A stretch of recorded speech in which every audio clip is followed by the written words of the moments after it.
Good evening, wonderful people, great Biafrans, wherever you are.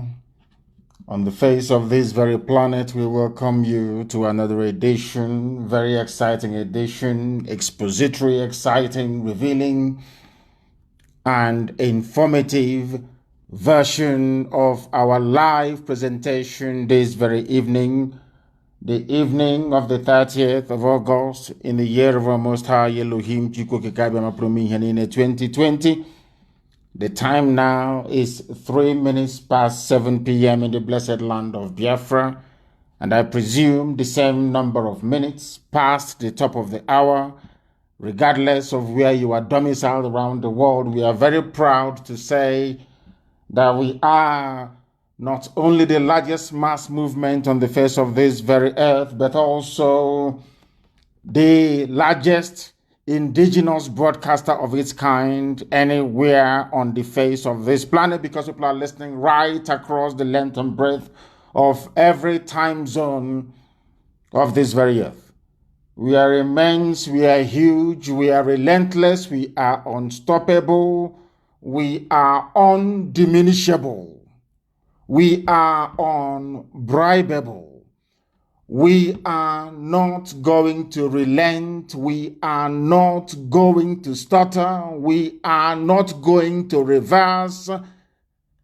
Our movement is onwards and ahead until we get to our final destination, which is the unquestionable and undiluted sovereignty of the Republic of Biafra. That is why we are here.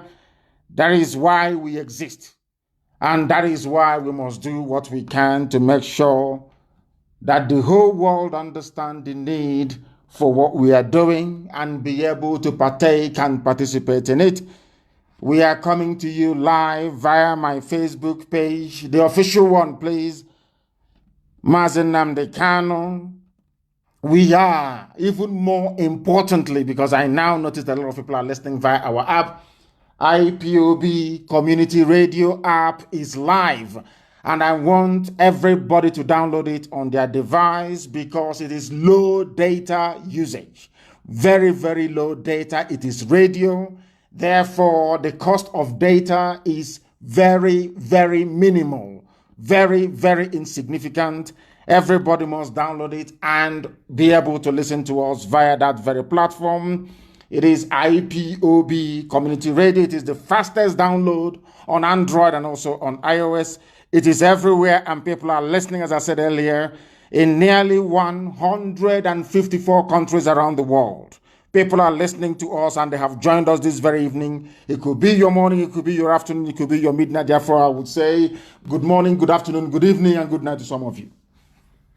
There is no other like us. We are resolute, we are determined, we are relentless in our pursuit of that which is right before God in heaven and man on this very earth. If you don't have your pen and paper, believe you me, there is no need for you to listen to this broadcast this very evening. It is going to be very deep and incisive. It is the type of program that we make once in a while, designed for those who are discerning enough to understand the peril that we are in and willing and able to do something in order to extricate us from it. I welcome all of you all over the world who have joined us this very evening. It could be your morning, your afternoon, depending on where you are. My name is Nnamdi Kanu. I am the leader of the indigenous people of Biafra, and by none, the largest mass movement of its kind on this very planet. I lead it. I am the director of Radio Biafra, the director of Biafra Television, and by the very special grace of the Most High, the only entity we bow before, a servant of the wonderful people of Biafra. Before we go any further, we must pray. A very quick and short prayer. After that, we then delve into our tutorial, I will call it this evening. You must pay very close attention, because somebody rang me earlier today and said to me that you have managed, not me, of course, it's Chukwu Kikabema that is doing it. All I do is to pass on the message that heaven has given to me to give to those who are living. And I said to this very person that Chukwukika Biama is the one who is in charge piloting the affairs of men on this very earth. And then he corrected himself and he said that Chukwukika Biama has been able to use you to make what was considered impossible 10 years ago to become possible. And I asked him what that thing is. He said that our people are now beginning to reason as they should. Our people are now beginning to reason like Biafrans once again. Our people have now regained their analytical mind. Our people are now discerning. Our people now question and look for the right answers. It is not just about asking a question. It is looking for the right answers. Our people are now able to do it. That is why there is this hue and cry all over the world that people have risen up to demand for an inquiry into the very dastardly and disastrous slaughter of the innocent in Enugu, and we are not letting go. Very, very critical. But let us pray, first of all. And whilst we do so, I do hope that you have your pen and paper very handy, have it ready, and listen attentively. Listen very, very attentively to tonight's broadcast. It will change your life. That I can assure you. Tonight, we are going to pray a prayer of repentance and restoration. A prayer of repentance and restoration. Because the same way that your house over time gather cobweb and dust, and there is need for you to cleanse, to clean, to tidy it up, the same way that even the computer that you're using over time collect bugs all over the place, and the result of that is either slowed down or it crashes. So does our habits and our brain especially. And for those of us who may have succumbed to harmful habits, those of us who are no longer faithful or do not understand what it means to remain very faithful and then to testify the goodness of the living God in heaven. Tonight we are going to pray. Because let us be very honest, we have all been there at one time or the other. Sometimes it is guilt, sometimes it is shame, and sometimes it is regret. But we must take heart, because the same Chukwukika Biama that we worship, who is in heaven, the creator of the heavens and the earth, the beginning and the end, the Alpha and the Omega, he offers love, forgiveness, and restoration. If this fits you this very evening, or fits your nation, so to speak, we are now going to pray for repentance and restoration that will help us to find renewed joy, hope, life, and consistency in our pursuit of the freedom of our people that Chukwukika Biama mandated us or created us to pursue on this very earth. Chukwukika Biama Puruminyan in Elohim Adonai El Shaddai, the beginning and the end, the Alpha and the Omega, the Lord of all the hosts of heaven, the Ancient of Days, as they would say, the Ancients of the Ancients. Everything you created is yours. Every glory and adoration is yours. Everything that we are today, likely to become tomorrow, is all in your hands. They belong to you. Every glory is yours. It doesn't belong to any man. It is only to thee. We are tired of our sinful struggle in life, both as individuals, as a collective, and as a nation.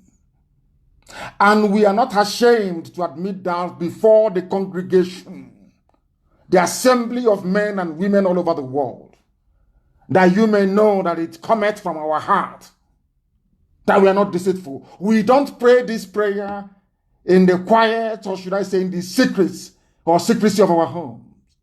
We are praying it that the whole world may hear us, because right now, our nation, the nation of Biafra, as a collective, we feel very distant from you.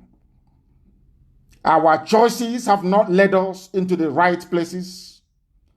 We have listened to the whispers of the enemies instead of your words in your own scriptures. And the result has been disastrous. The result has been Miyeti Allah, a terrorist group forming their own vigilante, something that is unheard of anywhere in this world. We once walked with you, our heart tender, because you led us in the Spirit. Yet, little by little, we exchanged your truths for temptations and deceit that led many away from you. Instead of taking thoughts captive and confessing them immediately, we allowed ourselves to grow totally out of control. Repentance was not in our vocabulary. Blame upon blame, cover up upon cover up, or trying to reason and rationalize reason has never worked with you. Nobody can rationalize their cover-ups or their blames. They only give birth to deeper sin entanglements. Yes, you created us in your image, O Almighty God of Israel. You know our thoughts before we even speak them. You x-ray the hearts of men and see through our sham excuses and intentions. Your spirit has warned us repeatedly, but we ignored you. Disappointment and discouragement have taken their toll on your children. So today we are confessing before the whole world our desperate need as individuals, as a collective, and a nation for you. You have promised us that if we will confess our sins, you will forgive us and make us clean again. We truly need your forgiveness. Repentance is on our hearts and lips. We want to turn around and head another direction back to you, Elohim, but we need your help. Just as you created the world out of nothing, create a clean heart out of nothingness in us. You have forgiven us our sins. You have restored our lives and the fellowship we once had together.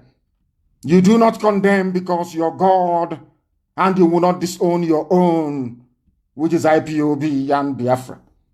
We are your children forever. But we take all the blame. We own our own sin. We are the ones who broke fellowship with you, and we are crushed over the way that we have come to thee and treated thy word and your holy name.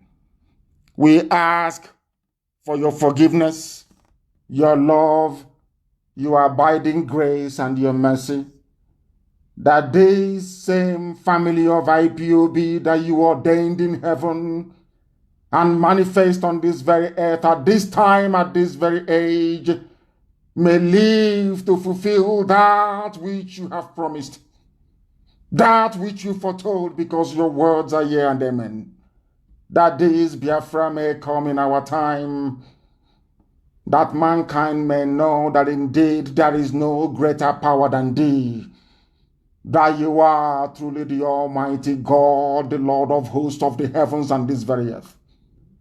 And this Biafra will come, and your children, Biafrans all over the world, will adore your holy name.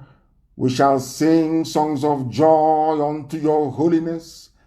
Every generation of Biafrans that will ever have the honor of walking this very earth shall offer ceaseless praise and adoration unto your holy name, that they may know that indeed we are the children of light, to the glory of your name and your name alone, now and forevermore we pray. He said,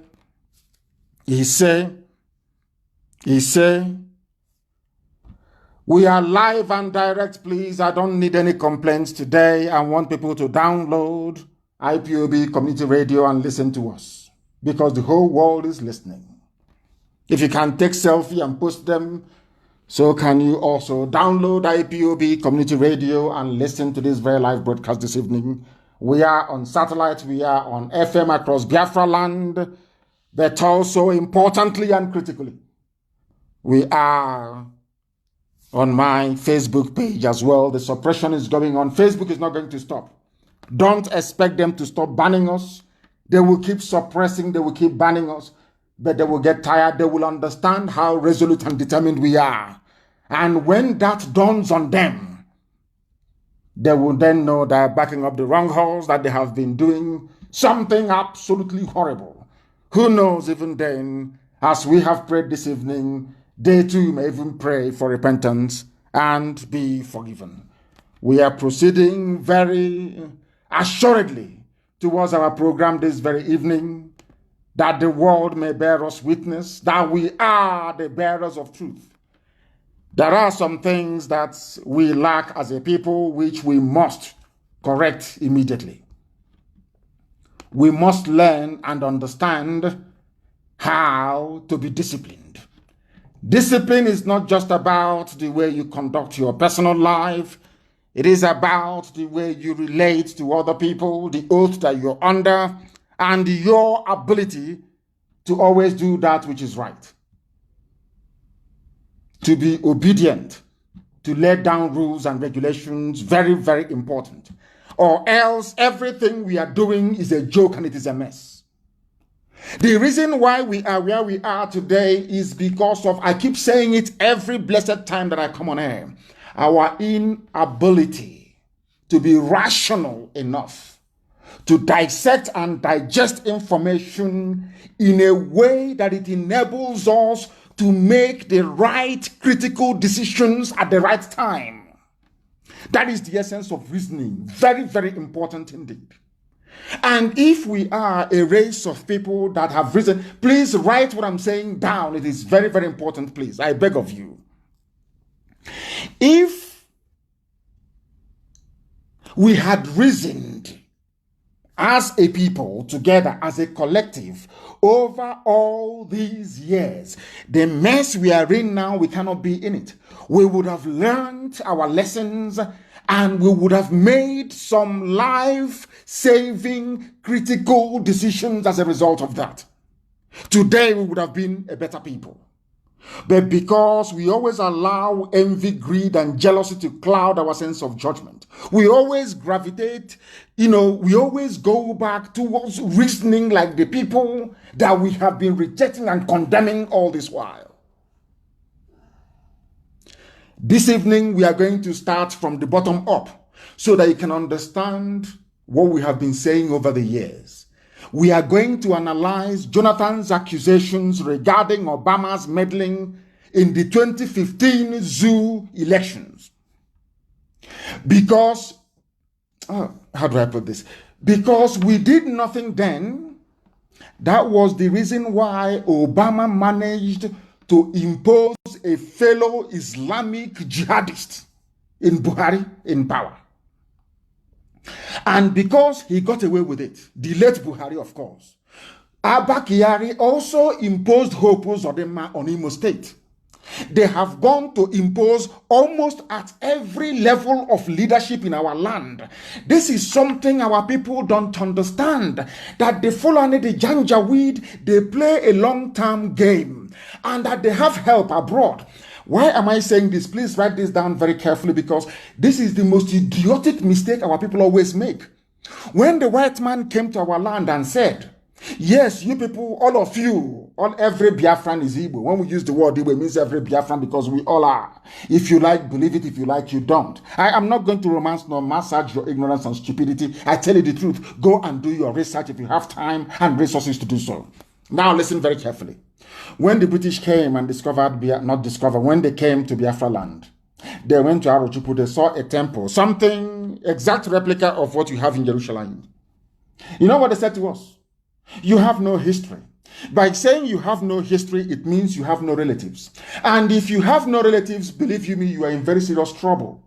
Because there is a saying where we come from. When somebody wants to abuse you or curse you, they will say, which means you will live in want. And those who are supposed to come to help you will not have anything either to come and help you with or to come to your rescue.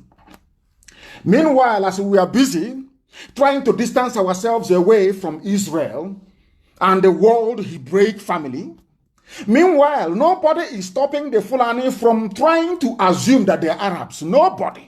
And in so doing, they managed to get the help of every Arab nation you have on earth right now, lobbying and working for them. This is how foolish we are as a people. We don't reason. You need relatives. You need relatives, or else you will perish alone and in ignorance. Why am I saying this? I am now going to play for you Jonathan's interview. Anybody who is a student of Radio Biafra, if you're old enough to be listening to me, listening to us since 2012, if you are intelligent enough to have listened to all of my broadcasts in 2015, even the night of the election that they rigged and brought in the late dead Buhari, who is now in a grave in Saudi Arabia, I said one thing that night. All of you are running all over the place. I was on Radio Biafra broadcasting, and I said to all of you that Jonathan is going to capitulate. I told you that Jonathan will lose the election by 200,000 votes. I also said to you that as I'm live on the air right now, speaking to you, that Obama is putting pressure on Jonathan to resign. Some of you did not believe me. Some of you did not. But some did. Those who understand the divine nature of our mission, they understood what I was saying. Those who can see in the spirit, those more people who can see, more people who can see, they knew that what I was saying was. And I said to you that the American ambassador was pressuring Jonathan to concede defeat. And I said to the whole world that Obama wanted a fellow Islamic jihadist, a terrorist, to take over. I said it then. Some of you did not believe me. Some went as far as saying, oh, that is what he says. He's a Nnamdi Kanu. Oh, please leave him. That is what he keeps saying all the time. But today, I want to prove to each and every one of you, beyond every conceivable doubt, that I was correct. Everything I tell you is true. There are three kinds of people on this earth. People who accept the truth the way it is. People who are envious because you speak the truth. And people that resent you because it is not them. Those are the three kinds of people you have, especially in Black Africa. And I cannot help it. Eligwe, heaven put words in my mouth in spirit, and I proclaim it, and it comes to pass before sons of men. It is not my own doing. I never for one day thought or felt or said to myself, oh, you're going to do this. Never. So for some of you who may think that I'm doing this, I am not. I am led in the spirit.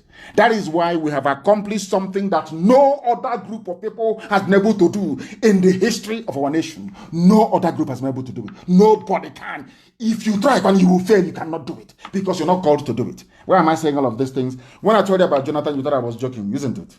But tonight I'm going to play something for you. Some of you have seen it, but tonight we are going to analyze it. For the whole world to hear and understand that everything I tell you on Radio Biafra is gospel, it is divine, ordained in heaven. There is nothing man can do about it. Ordained in heaven. Nothing. And jealousy and envy is rubbish before us. Because we have the grace and you don't. This IPOB has the grace, you don't. If you're not part of it, you cannot participate in this grace. I say it with every authority under the sun. And I want to prove it to you now. That we're always right. You may not like it. Some of you may go back and become even more envious. Tonight, you cannot be like us. You can never be. You cannot. Listen to Jonathan. And I want you to reference the program that I made on the night, should I say on the eve of the election in 2015, before they rigged in the late dead Buhari into power.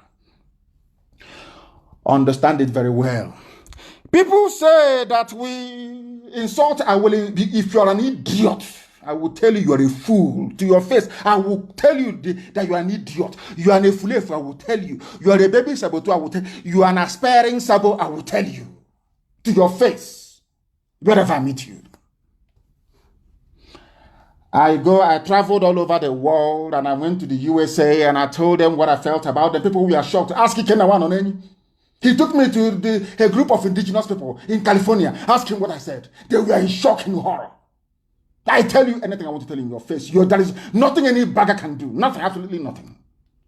Not absolutely nothing. Listen to Jonathan, please. I want you to listen to the former president of the Federal Terrorist Zoological Republic of the zoo that Britain created. Listen to him. And you reference my program on the night of the election. Go and find it. Uche, go and look for it, or form and look for it. Anybody who has access, look for it. And want that eve of election broadcast, go and bring it. And that same night of election, bring my broadcast and want it to be replayed for the world to know that Elohim sent us. What I say, mortals cannot, what I see, mortals cannot see it. That is why when you give me advice and I don't take it, please don't take it the wrong way. The time for that your advice hasn't arrived yet. We see things that mortals cannot see. You cannot see it. When I said this thing, Jonathan was in panic. Jonathan could not believe. He could not. He was wondering, how did Nnamdi Kanu know what is happening? I told you what was happening. And now listen to Jonathan, please. That you may know that Chukwokika Abiyama is on our side. That Elohim we worship is with us. Listen. The level of interference by the Obama's government was very overwhelming. This is the voice of Jonathan. It's not as if I couldn't have won the election even with that. But if, by my own thinking, and also the way some other people look at it, they go outside the normal diplomatic relationship, then it should be mentioned. Now listen. Jonathan, after these years, I commend Jonathan, to be honest. He's a statesman. Jonathan is a statesman. I commend him. I can criticize him in any other way, but good Lord, Jonathan is a statesman. I commend him and I have respect for him for that. He waited all these years. Now the zoo is in trouble and he is telling you what happened. The same thing Obama did to Libya. The same thing Obama did to Libya to destroy Libya and plant terrorists is exactly the same thing he did in the zoo by putting in the late dead Buhari. I want you to follow this very carefully. Exactly what I told you that night. When I said that Obama was interfering in the elections, some fools could not understand what I was saying. They said, oh, he's just making it up. Has it not been confirmed from the mouth of an ex-president, from Jonathan's mouth itself? And I want that broadcast found tonight. My broadcast of the eve of the election of 2015 and the one I made on that same night when they were going to polls and voting. You will hear it.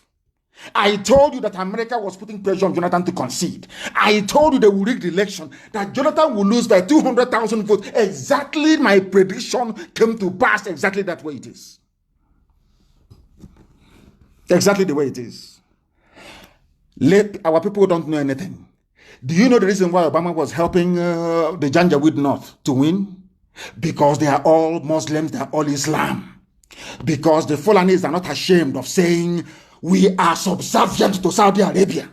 I want people to understand, to reason, because the Fulanis, they have relatives. Using their religion, they have relatives everywhere. People who can fight for them, people who can stand for them. But you, who can stand for you? Okoko, who can stand for you? Nobody. That is why they're killing you. That is why Mietiala has formed a vigilante group. You cannot reason. You cannot reason. Your brains are not working properly. But here, after listening to us, you must reason. M-U-S-T, you must reason. If you like it or not, you must reason. All of you together. Listen to Jonathan, please. Very carefully. Obama was meddling in the elections. Obama, contrary to U.S. laws, Obama was meddling in the election of Nigeria, meddling in broad daylight because he wanted a Muslim to take over. They had their plans all laid out, well cleaned out and well made. And now Jonathan is confessing it. What I told you in 2015, on the night of the election, Jonathan is now confirming in the year 2020, 5 years after that. He's now confirming it. Some of the things that you hear us say on Radio Biafra is true. But out of shame, the same way that the whole world knows that Buhari is dead, out of shame, they don't want to concede. Let it not be that Nnamdi Kanu is right. And they have gone as far as trying to get those they can deceive, to think, oh, don't talk about it. I said to them, to hell with you, I'll talk about Buhari, dead Buhari, because it's the truth. Any day I see the truth and I run away from it on this very platform, the glory of Elohim will depart from us. We have come to preach the truth. And we are indestructible by man. Only Chukwokika can, not man. So you understand it. What I told you in 2015, on the night of the election, Jonathan is confirming in 2025 years after that. We see things that ordinary people cannot see. Please listen. And you will hear, there is a place Jonathan will mention something and you will be shocked. You will know the reason why Nnamdi Azikiwe was not given the prime ministership of Nigeria. You will understand the reason why Aburi Accord did not stand. A lot of people are wallowing in ignorance. A lot of people are moving about in ignorance. Our job here on this platform is to cleanse your brain, to remove every vestige of black stupidity from your membrane so you can reason properly like a human being. So you can reason very well like a human being. Listen to Jonathan, please. Listen to Jonathan. To President Goodluck Jonathan.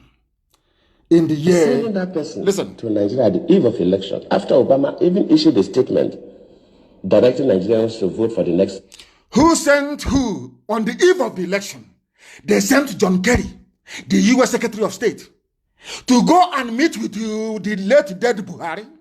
You people must reason. This is why they say, oh, you're paying $85,000 to consultants. Do you know how much the zoo is paying?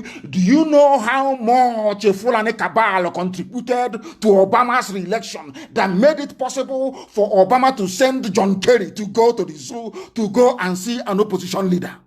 Has that ever happened before? But you don't reason. You claim you went to, some of you went to school, you read political science, you cannot reason. If you cannot reason, what are you doing on this earth? Okay, what is your job? If you cannot engage your brain to be able to reason properly. I want you to understand that Chukwukabam is with us. Listen, please.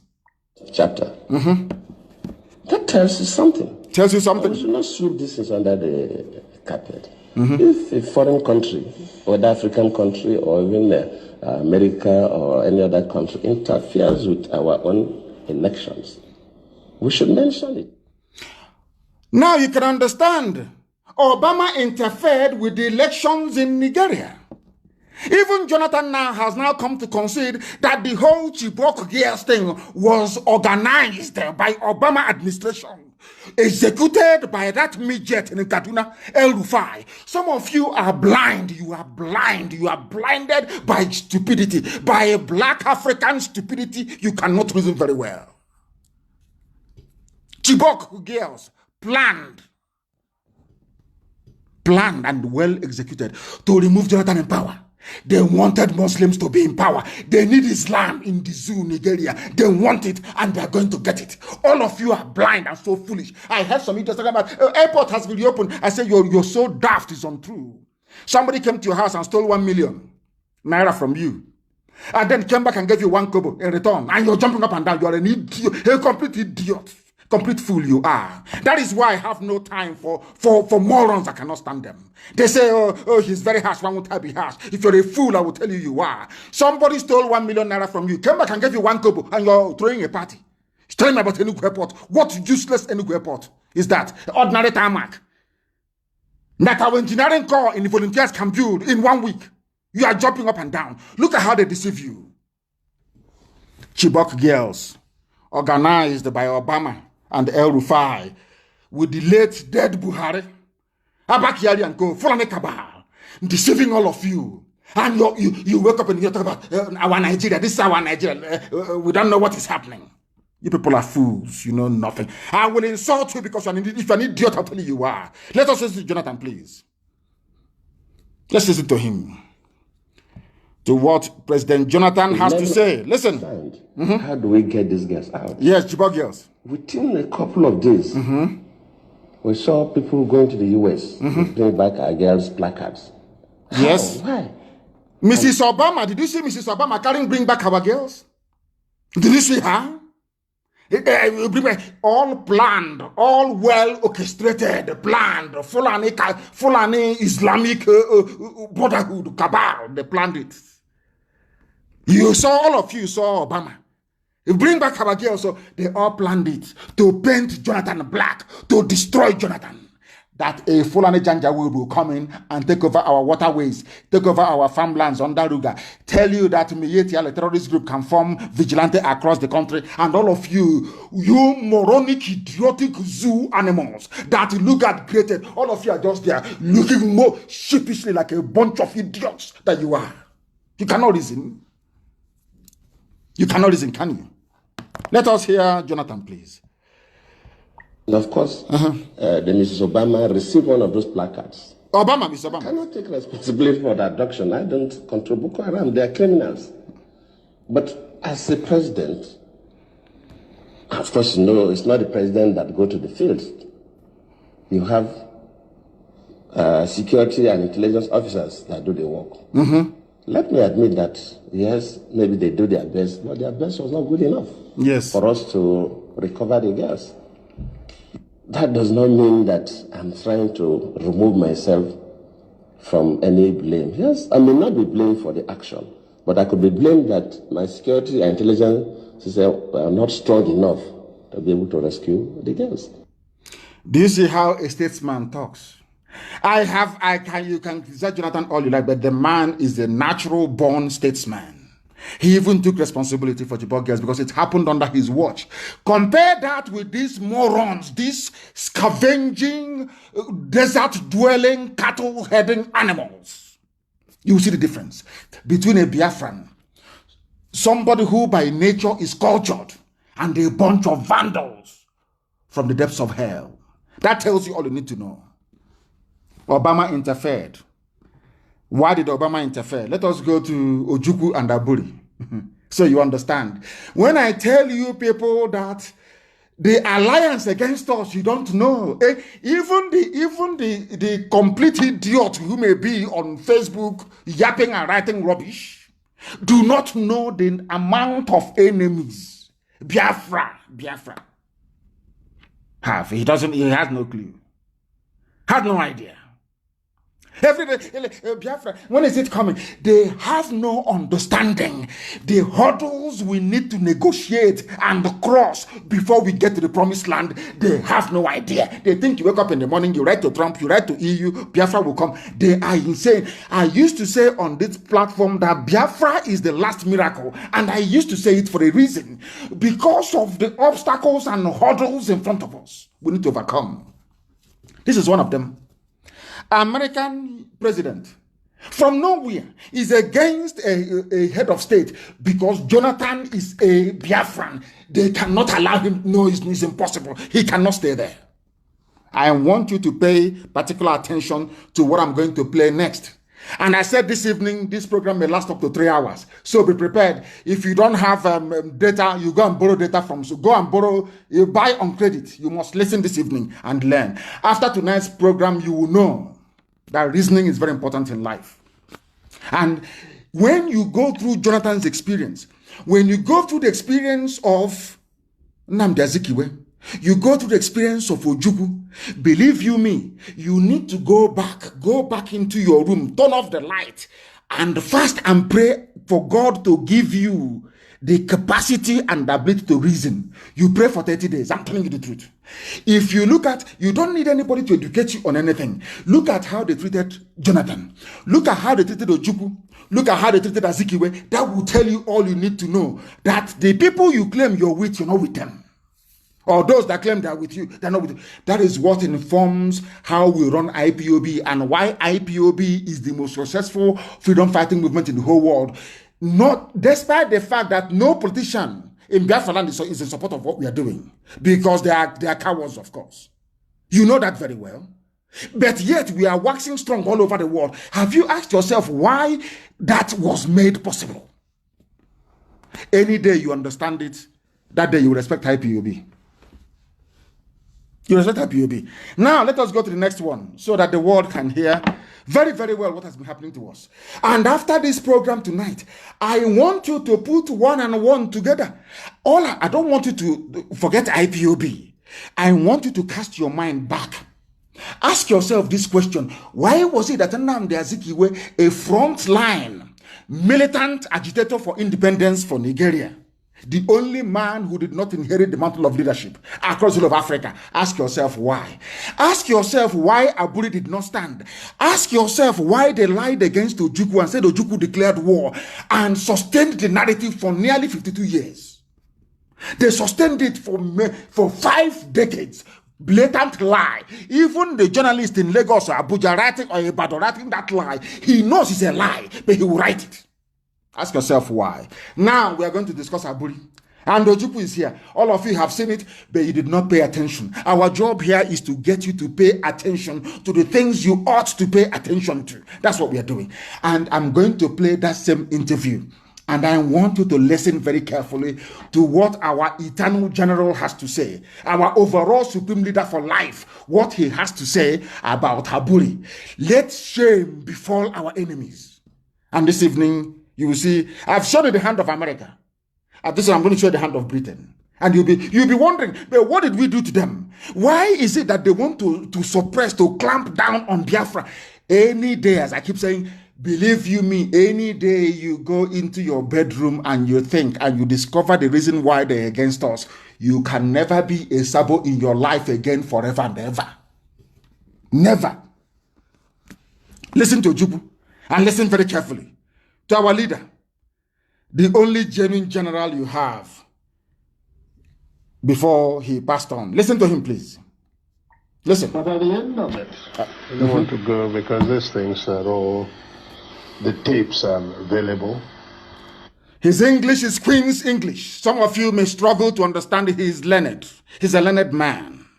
Highly polished, highly educated.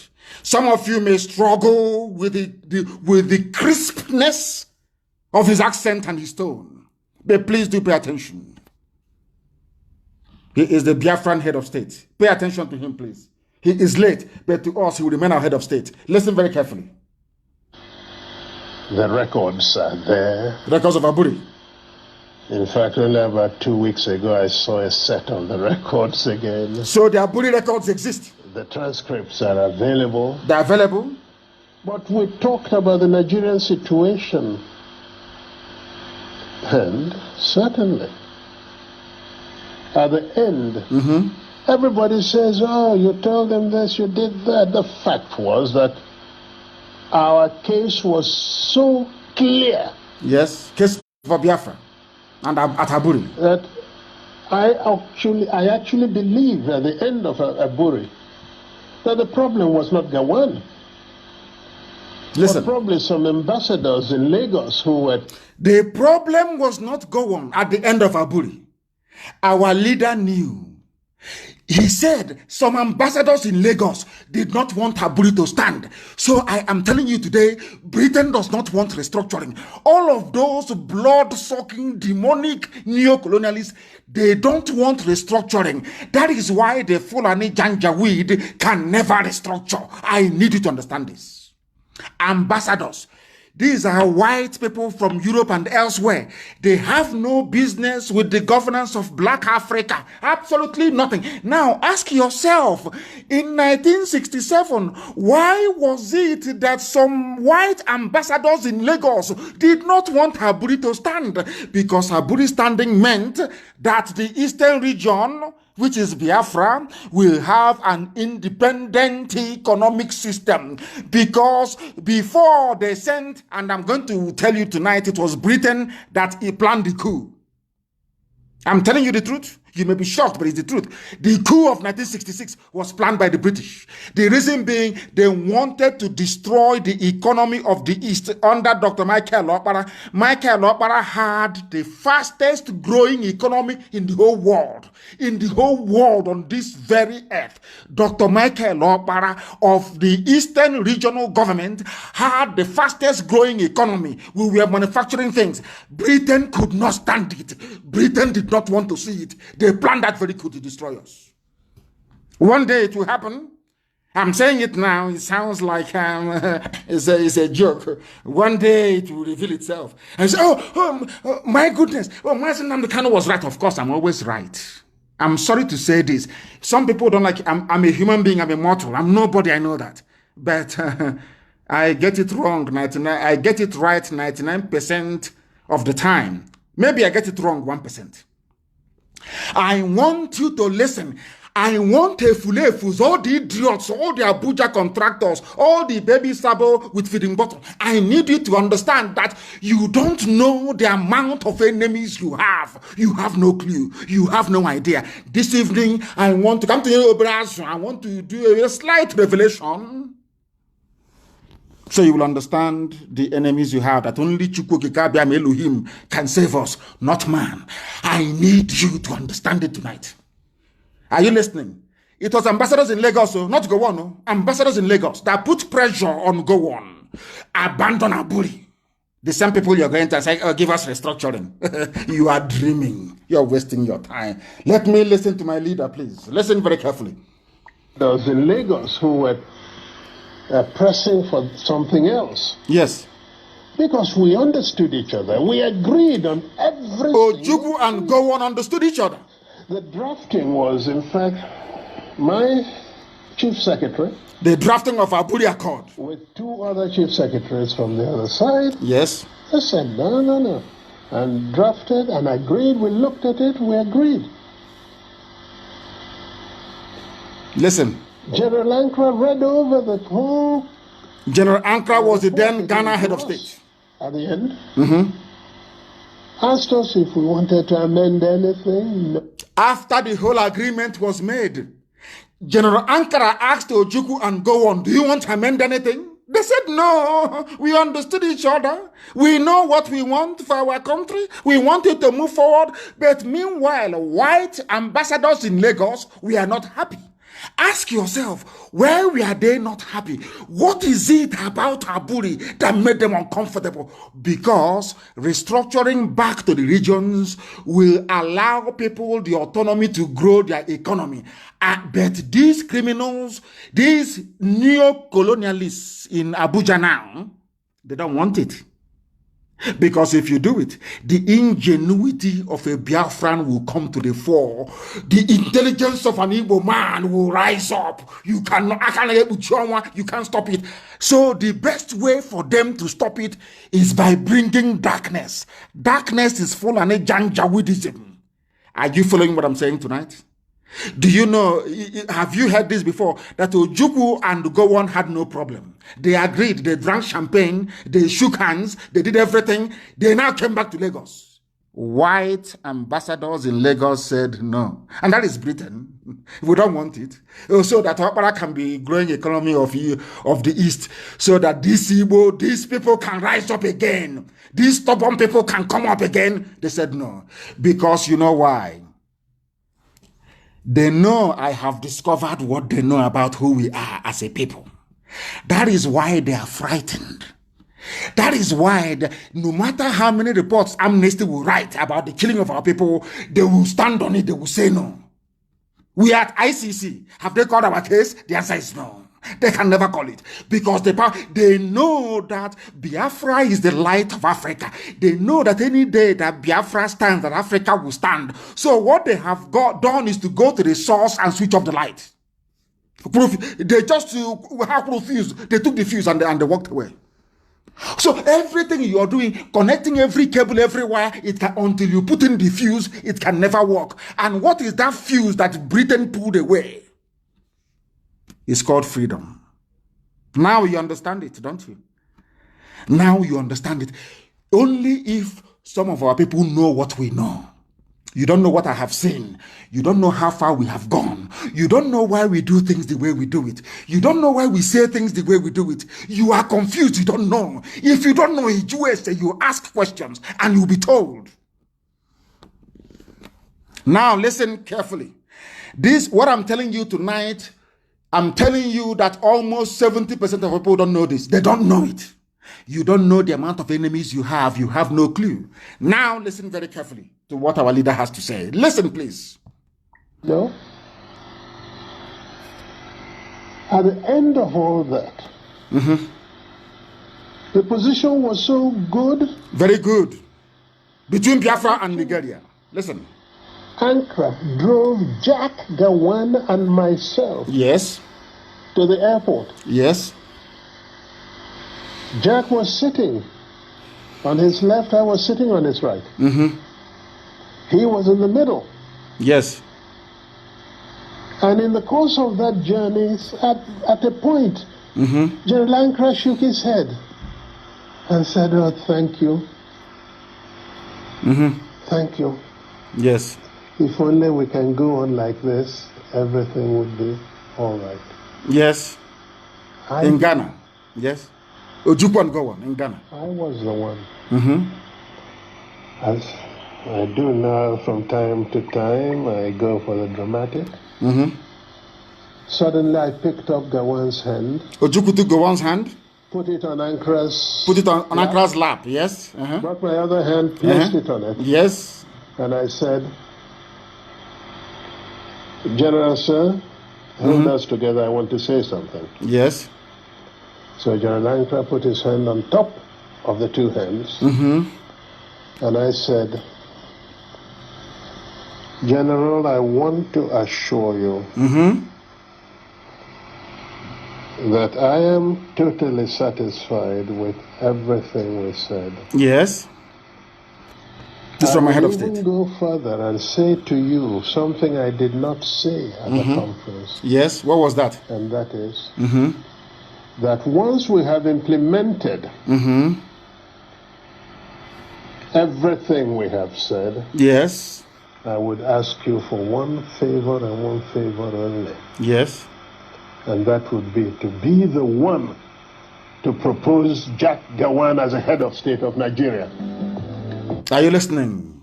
That was my head of state, the late General Dimodumegwu Ojukwu. Has Gowon is alive. Can Gowon, he says he's a prayer warrior. I want Gowon to come out to say that what Ojukwu said in this interview is falsehood. That they're a bunch of lies. Because he knows if he says it, that even the hell that he's going to, the hottest part of it will be reserved for him. Are you listening now? Ojukwu, for all you useless Nigerians, all you animals in the zoo, Ojukwu inside the car being driven by General Ankara's driver. General Ankara was in the middle. Ojukwu was on the right. Gowon was on the left. Ojukwu took Gowon's hand and placed it on the lap of General Ankara. And he said to the general, "General, I want you to be the one to propose that Gowon should be the head of state of Nigeria, including Biafra." But all these years, all we've been reading in history books, Ojukwu is he's a warlord. He went to war. Do you see why God? People don't know why God is punishing the zoo. The same way I'm telling you tonight. You see Britain. God will decimate Britain. God will divide Britain into pieces. Write it down as I'm telling you now. Write it down. So when it happens, you say Nnamdi Kanu said so. Are you following? Now ask yourself this question. When Ojukwu and Gowon wanted to restructure, as a result of what obtained in 1966 and 67, who stopped the restructuring?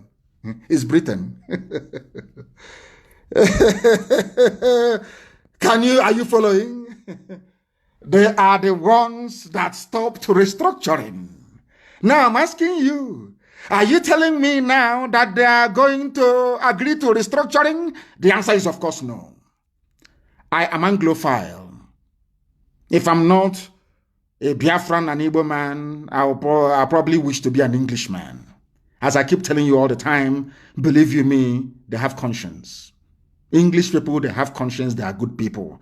But there are some criminals in the mold of Lugard, in the mold of Viscount Harcourt, in the mold of all these wicked criminals that descended on Africa like a biblical plague and brought darkness where once there was light. Now, do you see what is happening in the zoo? Do you now understand Nigeria a lot better? I said tonight, your thinking faculties will be opened up. You can never be the same again. Look at all of them accusing us of Biafra rebellion, Ojukwu rebel, Ojukwu rebel.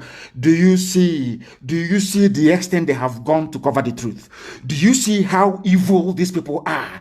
Do you see why I insult them? Do you see why I speak the way I do? Because Ojukwu was speaking like an Oxford-trained historian, speaking grammar, being a gentleman. You saw the way they treated him? insulted him, insulted him, insulted my head of state, a man that led men to war to preserve our way of life. If not, they would have killed all of us. And Ojukwu said, on Aburi we stand. Aburi meant still one Nigeria, but let us have devolution. Britain said no. Then ask yourself, why did Britain say no? There lies your answer. That is why they will kill us. BBC will never carry it. But the helicopter crash in Lagos, they carried it immediately. I want you to ask yourself, what have we done to Britain to deserve this hatred? Any day you find an answer to that, believe you me, you can never be a Sabo in your life again. You can never be. Never. Now pay attention very well. I've given you 3 examples tonight. If you want to understand the mess we are in as Biafran people, including everybody, including Ezon, including Ejo people, including Ishekiri, everybody, I want you to follow this very carefully. Jonathan could have still remained in power, but he took the intervention of an Islamic United States president to remove him from power. These are the things you ought to know. Ask yourself why. Ask yourself why they did not allow Aburi to stand. Ask yourself why they did not allow Nnamdi Azikiwe to become the head of state. Only then will you find the answers. And after that, as I pray the prayer of repentance tonight, believe you me, you will go and start burning candle and praying for God to remove every trace of Sabo in you. Now you understand it, don't you? Now you know that we know what we're talking about. Sometimes when you advise me, some people say, he doesn't take advice. It is not every advice that I will take. Because if you give me advice, I take it. And then I weigh it against what the prevailing circumstance. If it's conducive, I take it. If not, I may defer it to another time. Now you understand, don't you? Let us continue. Why do you think Britain supports Mieti Allah? Why? Remember that we floated BSS to safeguard our people. Our own people came against us. Our own people. In fear of Fulani. But now, can you see how boldly Mieti Allah is saying, we are going to float a nationwide. We are going, as I told you a few days ago, they said, we are going to work with the police and the army. They are friends in the army and the police. All terrorists to kill, to pillage, to destroy. Now you are following. Now you understand the mess Nigeria is in. Now you understand why we are the way we are. Today you understand why people come out now and they are confessing that we have opened their eyes. Now you understand, of course, that we are very serious. We are not going back. Not at all. Not today, not tomorrow. Not today, not tomorrow. Somebody published an article called Justification for Resuscitation of the Sovereign State of Biafra in that newspaper. It is my humble suggestion and recommendation that our people go and look for it. They have removed it. I cannot even open it here. It seems to me they have removed it. It seems they have removed it. In that very article, you will hear or see what our brother was saying. Our brother simply said, very simple, that in Nigeria, Nnamdi Azikiwe was the only person to lose out amongst every nationalist leader you had that fought colonialism in Africa. That is what you need to know. These are the things that you need to understand, because our people do not reason. Here, we compel you to reason. Go and read that article, Justification for the Resuscitation of the Sovereign State of Biafra. This is published by Vanguard. Unfortunately, they no longer want us to see it. It has been removed. It can no longer be found. That is the world of the Janjaweed. That is what they do. Once they say the truth, they suppress it. And the reason why some of them, of course, they love us in secret, of course they do. The reason why they come out sometimes to be talking rubbish or paying all these idiots, sometimes they think they can come to, go on said it, if I knew how they loved money and power, I could have just shared money and allowed them to fight themselves. Don't allow yourself to be one of those that Gowon was talking about. Ask yourself also this evening, why is it that Vanguard publication of today that I read before coming on air is no longer there? That tells you all you need to know. Because that publication contained the truth. It contained the truth. Absolute truth. I want people to understand the way the mind of a black person is.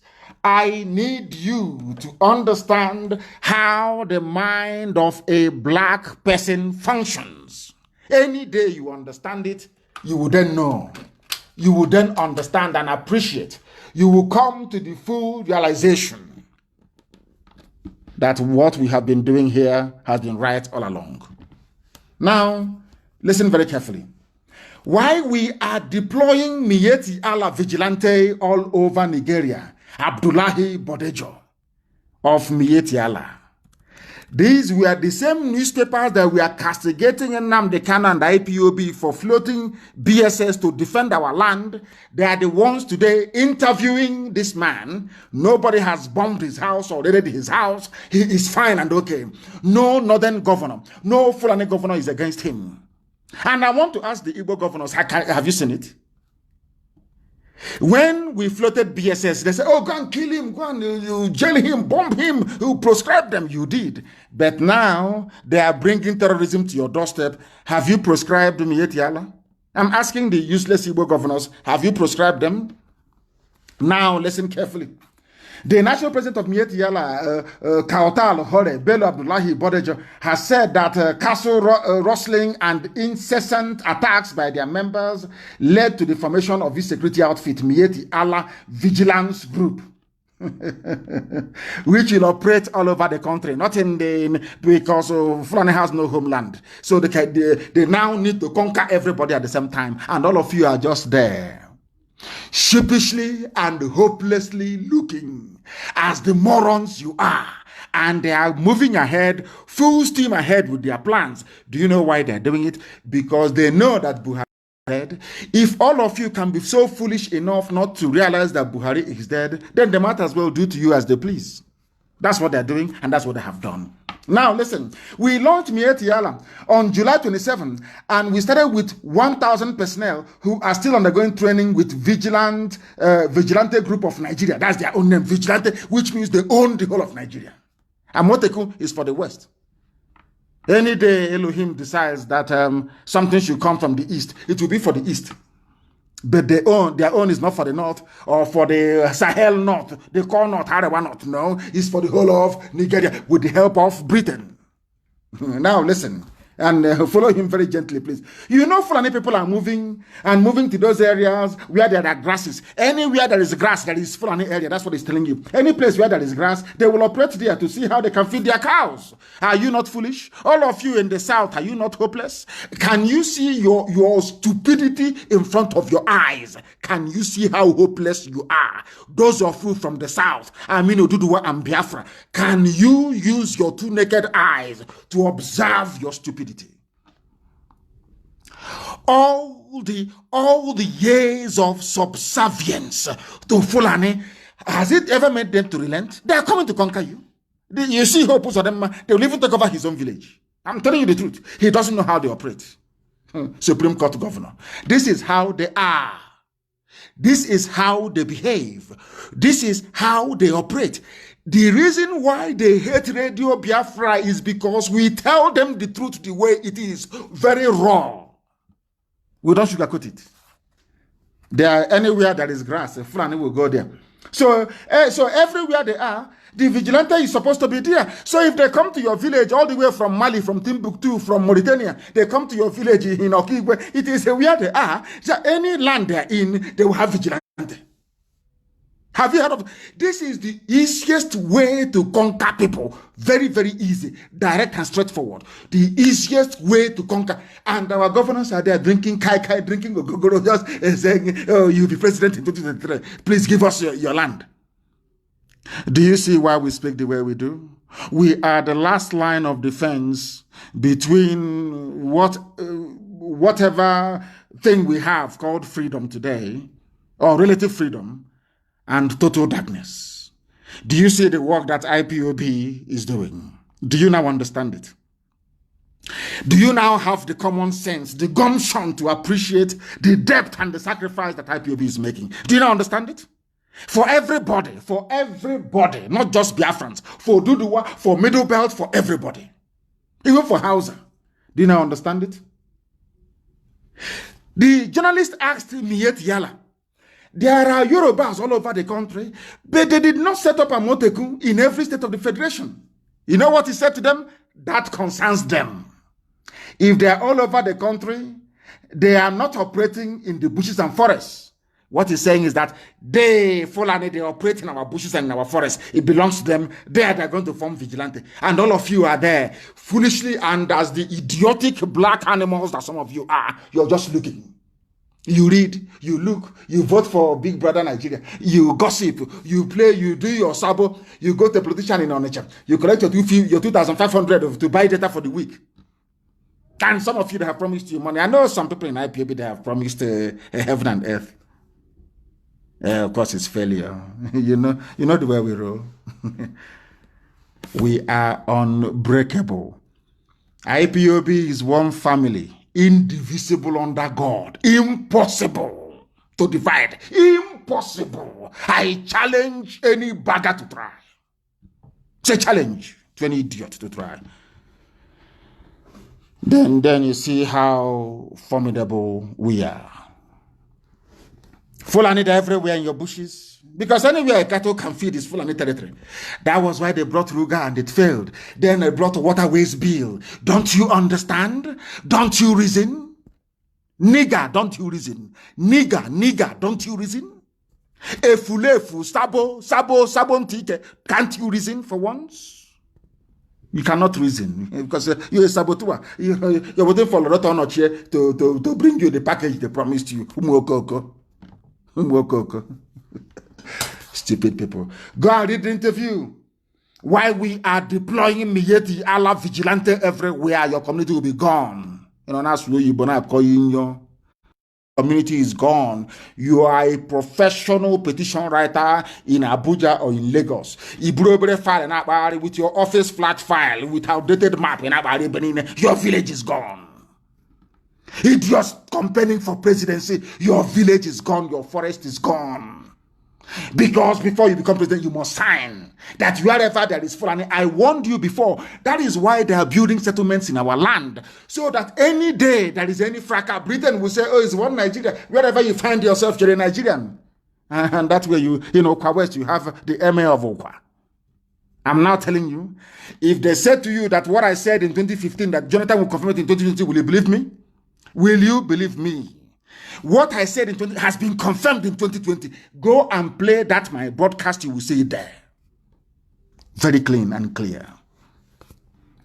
The gospel of heaven, that's what I give to you. The gospel from above. Everything I tell you is gospel. You cannot dispute it. Not now, not tomorrow, not ever. Indisputable. They come to your village. Mietiala is in your backyard, grazing their cattle. They come to you and they give you 4,500 naira. Promise you heaven and earth as they promised to my. All of you sabo that they promised something. The something they promised Obiano. They promised Buruburu, Ugwani. They promised even Hibaz. The whole president in waiting. Excellency, president in waiting. When Mietiala calls him, yes, Mr. President in waiting. That one, his head will expand. He will give away his village to Mietiala. You see how foolish they are. The same thing with Sabontik. Hey, people who are hustling and struggling in life with no hope and no means of livelihood. And you get a call from Loretta Onochie. Are you prepared to be a Sabo? That is, government has voted, there is a budget with the government now. Come and be a Sabo. You open 1 or 2 or 3 Facebook accounts, you start talking rubbish. But those that felt they were human beings, they have tried and have failed to divide or to bring IPOB down because we are built on a rock. Talk less of Mombansa. People who stuck in trade is criminality. Go and read it. Miet Yala, they have you people by the balls, I'm sorry to say, the proverbial balls, by so to speak. Somebody wrote something very, very important, and I picked it and I said I must analyze it. It's not from me. Hopefully his name will be at the bottom of it. He said, don't let Ndio Kachamana, IPOB, Biafra haters and Fulani blooded Igbo Efulefus fool you. They are fooling all of you. All these Efulefus yapping rubbish, they are fooling all of you. As they ask them, what have you done about the Fulani settlement in Lobuku? Ask them, what have you done about the Fulani settlement at Nike? What have you done about the Fulani Miet Yala settlement in Okwa? Ask all the Efulefus. They have no answer. Their job is to distract you. Their job is to take your mind away from holding politicians accountable for the unwarranted, unwanted presence of Miet Yala terrorists with their cattle in our villages. Some of you cannot reason that through. When they are yapping their rubbish and talking their nonsense, their job is to distract you as Fulanis are taking over your village. Is that very clear? Now listen. They are deploying Miet Yala vigilante across the whole place because they want to take everywhere over. They want to take over your land. They want to take over your land. Ask yourself, why hasn't your governors come together to float their own defense? Because they are in Fulani pocket. Fulani they see our land as a conquered territory. If not for IPOB. Why do you think the governors are keeping quiet as they're killing us? Because they have told them over the years, control them. They're saying we can't control them. If you like, come and kill them. We will not talk. And that's what they're doing now. Compare that to other governors everywhere around the zoo. And you will see what is happening. You see the way they're speaking up. They're talking about community policing, so they can hand over the whole security architecture of a people over to IG, who is a Fulani man, and they can now come and do basically ravage you. They will ravage you. Nonsense. They're undergoing training. And some of you are keeping quiet. Some of you are allowing idiots to distract you. Some of you are following gossip. Every gossip that comes up, you go and join. You want to comment. You want to participate.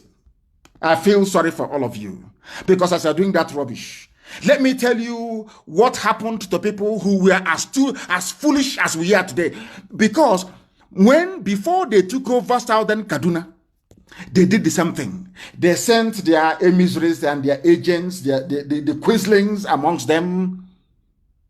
They came in. They said, oh no, one Nigeria, unity of the country. Unity of the country that's slaughtering you. The unity of the country, unity. Who are the ones doing the killing? Fulani. Who are the ones forming terrorist groups? Fulani. Who are the ones in the army killing or Nnamdi innocent people? Fulani. Now, you understand it? Now you understand it. Very soon, pastors in our land will be saying exactly the same thing that some pastors are now saying in Southern Kaduna. Followers are now urging their pastors to buy guns with the tight money they're giving to their pastors. Go and buy guns for us, please. These are Southern Kaduna. These are the people that fought the war. These are people that believed in one Nigeria. These are the people that they lied to and told that Ojukwu is a very horrible man. But now, do you see the irony of the whole thing? Had Aburi succeeded, Ojukwu was actually negotiating for Southern Kaduna people to save them as well, to save everybody. Do you see the funny part of the whole thing? Now you understand it. Now you understand it. You see the way they work. Over the years, they were trying Southern Kaduna. We are in the army. Nobody should do anything to disrupt the peace. So some of these things now that the Supreme Court governor of Imo State has been saying, idiots, sycophants. Now do you see it? Now do you understand it? Now can our people begin to appreciate the mess they are in? Look at Southern Kaduna. That is what is going to happen to you. Let me read the news for you. Pastor of Vision Pioneer Trust Ministry in Kafanchan, Apostle Dr. Emmanuel Nuhukure has said that as a priest, people now come to him asking him to buy arms for them. They are calling on their pastors to take part of the offerings and buy arms for them to defend themselves. That is the level of despair. People are no longer afraid. He asked the federal government of the zoo to arrest the senseless bloodshed. Who is going to arrest it? He said Buhari, who is in a grave in Saudi Arabia. Who is going to arrest what? Who, where, when, how? I ask you. Where is Buratai? Have you seen him in public? Where is Osibajo? Have you seen him in public? You know, this is the reason why white neo-colonialists can interfere and meddle in your life, because they know that a majority of you cannot reason very well. Where is Osibajo? Simple question. When was the last time you saw Osibajo live? Anywhere. When was the last time you saw Buratai live anywhere? Confirmable. Well, of course, we know that Buhari doesn't exist. Even the boy these days is scared to come out. The mask wearer can't even come out anymore. Is that very clear to all of you? Can you now all begin to understand that Ekwa Church, even indigenous of Southern Kaduna indigenous at Ekwa Good News Church in Kaduna, they are also saying it. There is going to be a revolution. These are people feeling the heat in Southern Kaduna, and you're busy in the South writing rubbish about one Nigeria, how you support one Nigeria. I feel sorry for all of you, because they are coming. Who is going to stop them? Nobody. To the extent that somebody in the Nigeria north is saying, divide the zoo now, divide Nigeria now, no angel can unite us, according to a northern elder. This is the news carried by Arewa Gazette, which is one of their papers.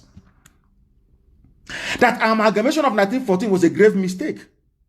The chairman of the dialogue group in Kaduna, Haji Mohammed Mahadi Shehu, has lamented the deep ethno-religious divisions in the country, stating that breakup of the nation may not be such a bad idea. But does Britain want it? Of course not. They are your creators. They are your makers. They built you. They told you who you are. I was reading an article a few days ago. They said in 1960, Nigeria became independent. If you're a fool, you will think that Nigeria was an indigenous country in Africa existing before 1960. They will never tell you that, oh, Nigeria created by Britain in 1914, Britain now handed over to the local idiots in 1960. No. Do you see how they use grammar to deceive you? If you're not sensible enough, you'll be thinking that Nigeria has been existing for a long time before 1960. They will never tell you that it was them that created that Nigeria.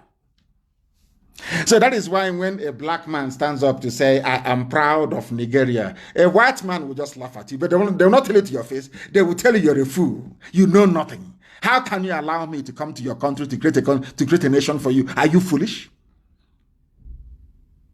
Now you understand, don't you? Now you understand. The chairman of the dialogue group is saying that people have not been able to rise above ethnic and religious sentiments, making a united nation very difficult to achieve. But as long as oil is flowing, gas is flowing from Biafra land, they will keep patching up the zoo. They keep giving more power to the Janjaweed. Because they know that all you need to do to a Biafran, and Igbo man especially, of course, every Biafran, just go there and sprinkle some money. Give them, create some atoezes, create some sabo. You know, some saboteurs, even some people within IPOB, they see themselves as many, their dream is to become like atoeze one day. And if you go and investigate him, you see that the way he made his money was by being subservient to the Janjaweed. So the only thing for you to do is to become subservient to Janjaweed. You become saboteur full-time. Sabo. You start from childhood. You know, sabo. Peddling your gossip here and there, peddling it. If you're lucky, the rest of the will pick it up. Or if you're the heavyweight, maybe they will send an Igbo politician to you, you know, to come and speak to you and see how they can convince you. Oh, these things, the governors are finding it very hard. How can we divide IPOB from within? And you are a fool, you buy into it. Maybe they will change your wardrobe for you, or, you know, you come and try and see what will happen to you. The zoo tried, they failed. The governors tried, they failed. Is it Okoko that will divide IPOB? Who is the idiot? I'm over the fool. They've not given birth to the idiot to divide IPOB. They've not given birth to you. People can gossip all they like. Gossiping is free. Anybody is free to gossip. If you cannot gossip on Facebook, you go to Twitter. You cannot gossip on Twitter, you go to TikTok. If not for TikTok, you go to Hard Talk. Anywhere you like, you can gossip. Gossip is free. Anybody can gossip their life away. That's your business. That IPOB is one family and indivisible under the sun. And I get all your unchoncho, envy, greed, and jealousy. It doesn't mean anything. I lead IPOB. I appoint and I dismiss. Also, course one being when they can ask, I don't know what is also course one be in English. I don't know. Somebody should tell me what also course one be in English. I don't know what it means. Someone should tell me what it means. Here we educate you for free. For free. The only thing will cost is to download IPOB Community Radio app. That is the only thing that it will cost you. That is all. That is all. Compare the governors you have with the other governors elsewhere. Let us be a bit rational. Let us drill it down to ethnic nationalities. Per se. Where is Governor Autumn from? We are told that it is Fulani, Yoruba, and the Igbo that are the major so-called tribes in the zoo. Is that correct? So Samuel Autumn is not from a major tribe. And if anybody needs to be scared as a governor, Governor Autumn should be very scared, isn't it? But he's not. Do you know that what Governor Autumn has said, no single so-called Igbo governor has been able to say it, with a sort of weak care, of course. Now and again, if he's going to be consistent, that remains to be seen. Look at Governor Autumn. Governor Autumn said that any Miyetti Allah they catch in Benue State, they will jail them. Can any Igbo governor say that? But Governor Autumn is on his own, just Benue State. He has no relatives to come to his rescue. But a group of 7, let us say 7 for now, including Delta and Rivers. 7 of them. They are terrified. They are terrified. Only one Governor Autumn, only one man can stand up against Miyetti that 7 men cannot stand up against. That tells you the level of stranglehold they have over our people. They control the exercise over our lives. They are your political leaders.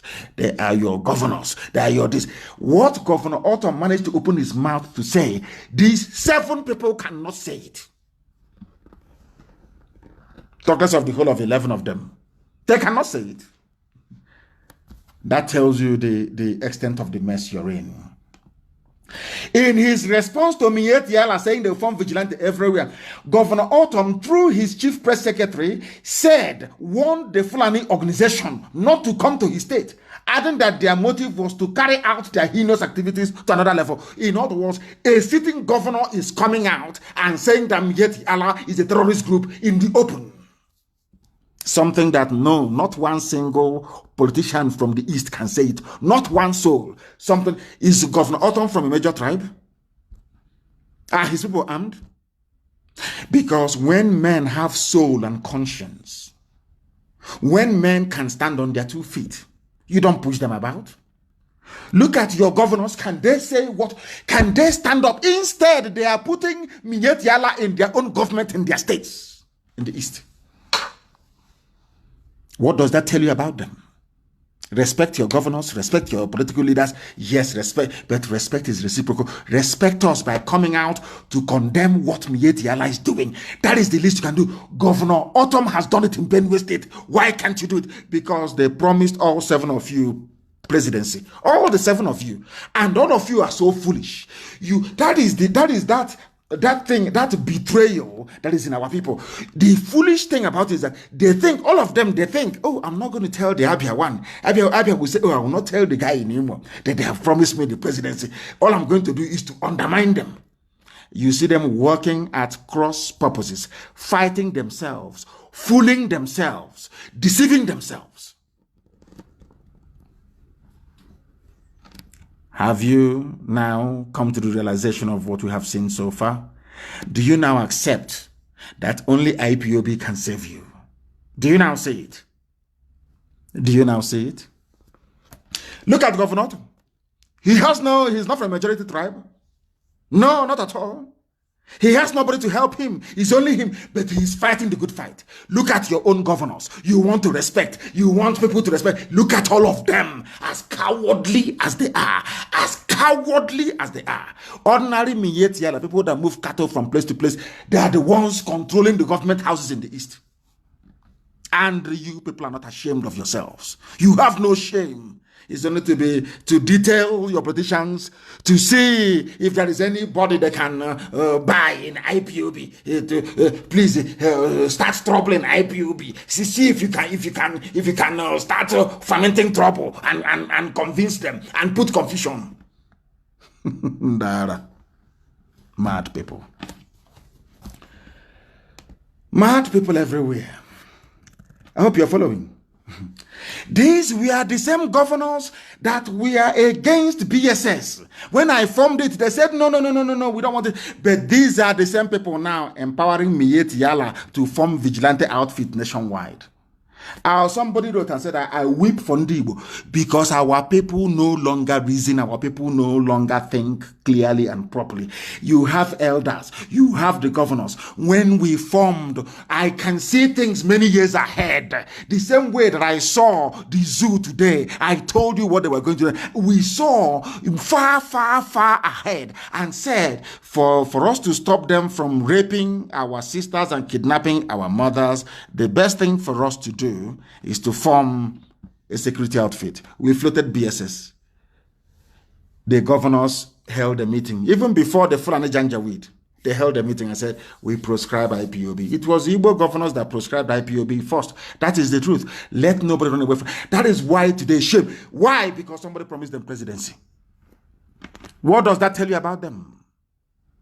What does that tell you about them?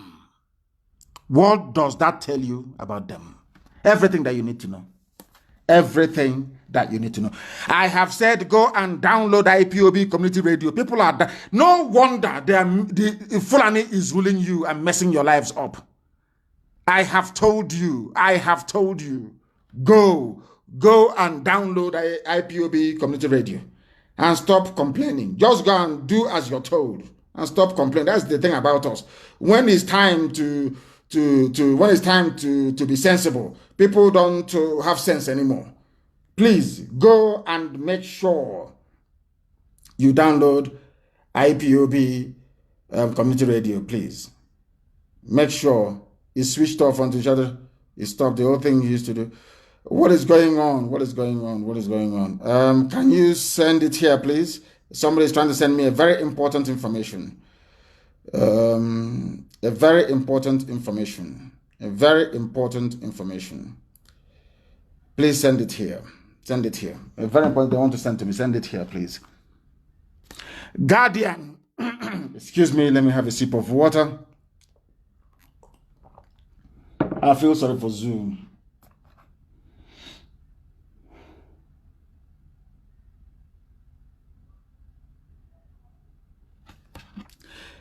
I want to report to the world tonight that the Zoo army are busy picking up people and arresting them. They have just driven into Ohafia barracks tonight with nearly 40 youths, young men. Nobody can actually tell where they picked them up from. All blindfolded and loaded them into Hilux trucks and drove them to Ohafia barracks. We are letting the whole world know that as we are live on air right now, report is filtering in Ohafia barracks. They are now going out and picking up people on the road, on the streets, blindfolding them and driving them to their barracks for possible execution. This is the situation we have on the ground. When you have political leaders, when you have cowards as political leaders, this is what happens. They now go out, any young people they see on the streets, they will pack them to their barracks and prepare them for execution. This is happening now in Ohafia barracks. In Ohafia barracks as we speak. In Ohafia barracks as we speak. And when they shoot them, you will have some people say they cannot treat those with gunshot wounds, as happened in Enugu. I don't know what is wrong with our people. There is something wrong. That was why we prayed for forgiveness and restoration before we started this very program this evening. I don't know what. There are Igbo doctors in Enugu that refuse to treat gunshot victims. Somebody sat somewhere praying and he was shot. An Igbo doctor said he will not treat him in Enugu. You should go and get police report from a Fulani man. I don't know what they did to us. I don't know if it is the beef we eat. I don't know how they manage. This nonsense they did to us is what they want to bring into IPOB. But it can never work. This rubbish they have done. Look at how they have decimated our minds. We can no longer reason properly. A doctor, an Igbo doctor, knows that his brother was shot for no reason. He refused to treat him. In Enugu. I want the name of the hospital. And today, the useless zoo police came out to say, police insists hospitals can treat gunshot, stab victims without report. But that is how cowardly we have become. That a doctor is so afraid of Fulani, that even though Fulani is saying to him, you can treat your brother, treat him, no problem. He's saying, no, sir, I won't treat him. Remember your laws before. Before you said we shouldn't treat them. How come you have now changed it? Oh, please, sir, let me obey the former law you made. An Igbo doctor in Enugu. That is the extent of the damage they have done to our psyche as a people. And we are not going to accept it. This evening, we are telling Amnesty International, British High Commission, American Ambassador, are you aware that Fulani have gone out on the streets, rounded up people that they don't, any young person they see outside, they have now driven them into Ohafia barracks tonight, inside Ohafia barracks tonight, for possible execution. Whereas Mietiala is free, roaming about with AK-47, doing as they wish, as they please. Are you people aware of it now? Are you aware of it now? You know, Ohafia barracks right now, they have driven them. They know we have intelligence everywhere. Have you seen what they have done? You can see the level of provocation because of the high number of saboteurs and fulefus you have in our midst. Tomorrow night, they'll start complaining. IPOB is this, IPOB is that. Are you aware of it now? That this night they have driven people to execute them inside of Ohafia barracks tonight, to kill them tonight, young men, young Igbo boys. And you have a doctor, you have Igbo doctors saying they will not treat their own brothers. Their own brothers, they won't treat them because a Fulani man said don't treat. That was 3 years ago. Now, even though they have now changed the laws, they have come back to say, oh, please, we won't even treat them. You remember your laws before. You said we shouldn't treat them. Oh, don't worry, we will not treat them. They will die there. These are Igbo doctors. And these are the people we are fighting for. These are the people we are fighting for their freedom. In Ohafia barracks, they are preparing some young people for execution tonight. In Ohafia barracks, they are preparing for the execution of people in Ohafia barracks tonight.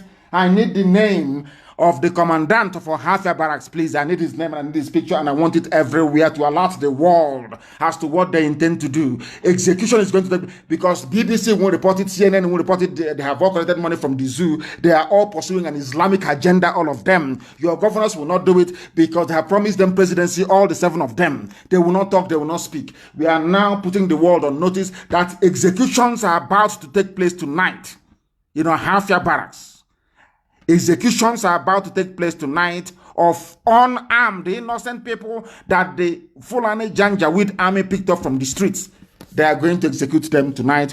If your child does not come back, if your child is not coming back anymore, you know your child has been picked up and executed in Ohafia barracks tonight. That is what they are doing there. They are preparing for execution tonight in Ohafia barracks. I need the name of the commandant of Ohafia barracks. I need his name, please, and I need his picture, and I want it everywhere. The man who is going to carry out the executions, I want his name and his picture everywhere, that the world may know. That the world may know. Very, very important that the world may know. Sometimes I don't even know if and this people, who is even worse? Who is worse? Who is worse? Please, who is worse? Very, very sad indeed. Extremely sad indeed that our people do not understand what is befalling them.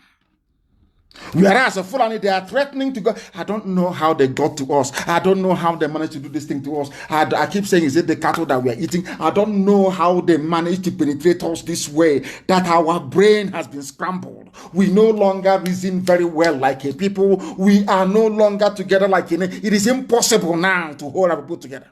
That is the rubbish they want to try in IPOB. Say like on your walk, the idiot will suffer. Look at what I've done to our people. That now Fulani army can come in the evening, raid somewhere, pack young men, and drive them to the barracks and execute them. And you want to contest for presidency? You want to be president? This particular group, this crop of leaders we have is the worst in the history of our people. The very worst in the history of our people. Disgraceful. Disgraceful. There are executions happening tonight in Ohafia barracks. Executions are happening in Ohafia barracks tonight. Young men picked up in and around Abia State and driven to Ohafia to be executed tonight. Driven to Ohafia barracks to be executed tonight, where you have no governors. Whereas in Yoruba land, they have spoken, Amotekun won't be under the IG of police. It can never be. These are men who are talking. And I challenge anybody to show me any Eastern politician. I challenge you to show me anybody who has the mettle, who has the guts to stand up and to say, to look at how their own children have been packed into Ohafia barracks to be executed tonight. They won't say nothing. Now these are the leaders now you want to respect, people to respect. Are these not the leaders? Are these not the leaders? Dear me, our people, they are in one almighty mess. In one almighty mess. Makinde has responded to the presidency. A Yoruba man, people that we used to call cowards before, and said to them, there is no way Amotekun can be under federal government. But look at your governors that wants to embrace community policing. Let's go. They had a meeting. The elders had a different view from the governors. The governors went back and re-invited the IG. They are the only set of idiots to invite IG to their meeting. Did Amotekun invite any IG to their meeting?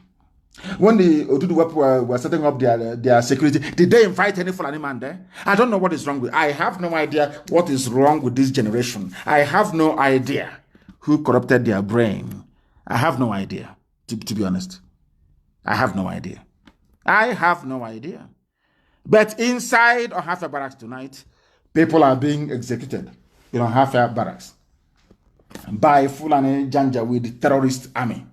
Governor Sheyi Makinde has disagreed with the presidency over his plan to bring Oyo State Security Network, popularly known as Amotekun, under the control of Inspector General of Police. They have said no. Oyo State have said no. Ondo said no. Ekiti said no. No, these are governors' men in office. Back in Biafra land, it's just women. All they know how to do is to fight their own people. That is all. Who can sell each other better to the Fulani? That's all they do. And these are your so-called leaders. These are your leaders. These are your so-called leaders. And I want to make it very clear to this Brigadier General Solomon Babatunde Kumapai, or whatever the idiot's name is. You will be in very serious trouble should anybody be executed in Ohafia tonight. Brigadier General Solomon Babatunde Kumapai, you cannot be serving Fulani Janjaweed in Biafra land when in Yoruba land where you come from, there's Amotekun. You cannot. You cannot. Anybody who is executed, you will die for it as well. I'm just telling you what is going to happen to you. So don't think that this generation whereby you kill and you go free, you will not go free. Go and ask your mates, they will tell you. If anything should happen to the people you have taken into Ohafia barracks tonight, one of them goes missing, believe you me, you will die. Try and see now. Ask those in Enugu, they will explain to you better. Mad people everywhere. Idiot. You think we are joking? You think we are joking? Let's kill anybody in that barracks who will come after you. Go and kill them. You will see what will happen to you. Madman, idiot. That is where you are. Is that where Boko Haram is? Were you not meant to be fighting Boko Haram and bandits all over the place? Have you fought any Mietiala person before? It's only on because we have no guns and bullets. That is where you go, you pack people, you take them to Ohafia barracks to go and execute. And you're a Yoruba man. Okay. We shall see. We shall see. We shall see. Execute them now. You see what will happen to you. Idiot like you. Fools everywhere. Bunch of monkeys in Africa. I don't know who gave you people AK-47. That's the worst mistake a white man made, is to give a baboon. You look at a baboon in the forest and you give him AK-47. What do you think is going to happen? A baboon somewhere. Give him AK-47. Mad people everywhere. ISIS is spreading in Africa. They have taken a city in Mozambique. And all of you are blind. What this Solomon is doing, what this idiot is doing. You're doing a brigadier general where there are civilians. Go and fight a war. Which war have you fought before? Brigadier General, which war have you fought before? Is it a war of arresting unarmed civilians and driving them into your barracks to go and execute them? Is that the war you're fighting? Stupid idiot like you, fool. ISIS is taking over everywhere. You can't, as a soldier, you cannot go and fight ISIS. It's to be picking up unarmed people from the streets. That's what you do. Tomorrow our lawyers will be there. Don't give it to our lawyers or refer their mother to court and you see what will happen to you. Idiot. Fools everywhere. A bunch of monkeys from Africa. I have no idea what is wrong with you people. I have no idea what is wrong with you people. You have fools who are calling themselves governors all over the place. All they do is they always justify their sabotage. They always justify the way they behave towards their own people. It is because of the stupidity of this so-called generation of useless leaders. That was why the zoo managed to sustain the narrative that Ojukwu went to war. If not for IPOB. If not for Radio Biafra. If not for Radio Biafra. If not for Radio Biafra. Stupid people everywhere. They call themselves, we are the leaders, we are the elite, we are in Abuja, we are in Lagos. But all these years, you people were there, they were peddling lies against Ojukwu. All these years, you were there when Obama was meddling in the zoo election to remove John. All of you were there. Did you say anything? Did you say anything?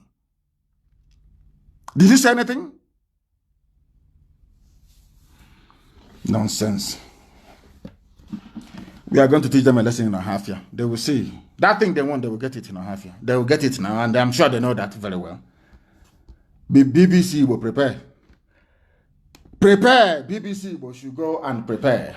Prepare as usual to publish falsehood and nonsense. Prepare as usual. All over the place, grown-up people,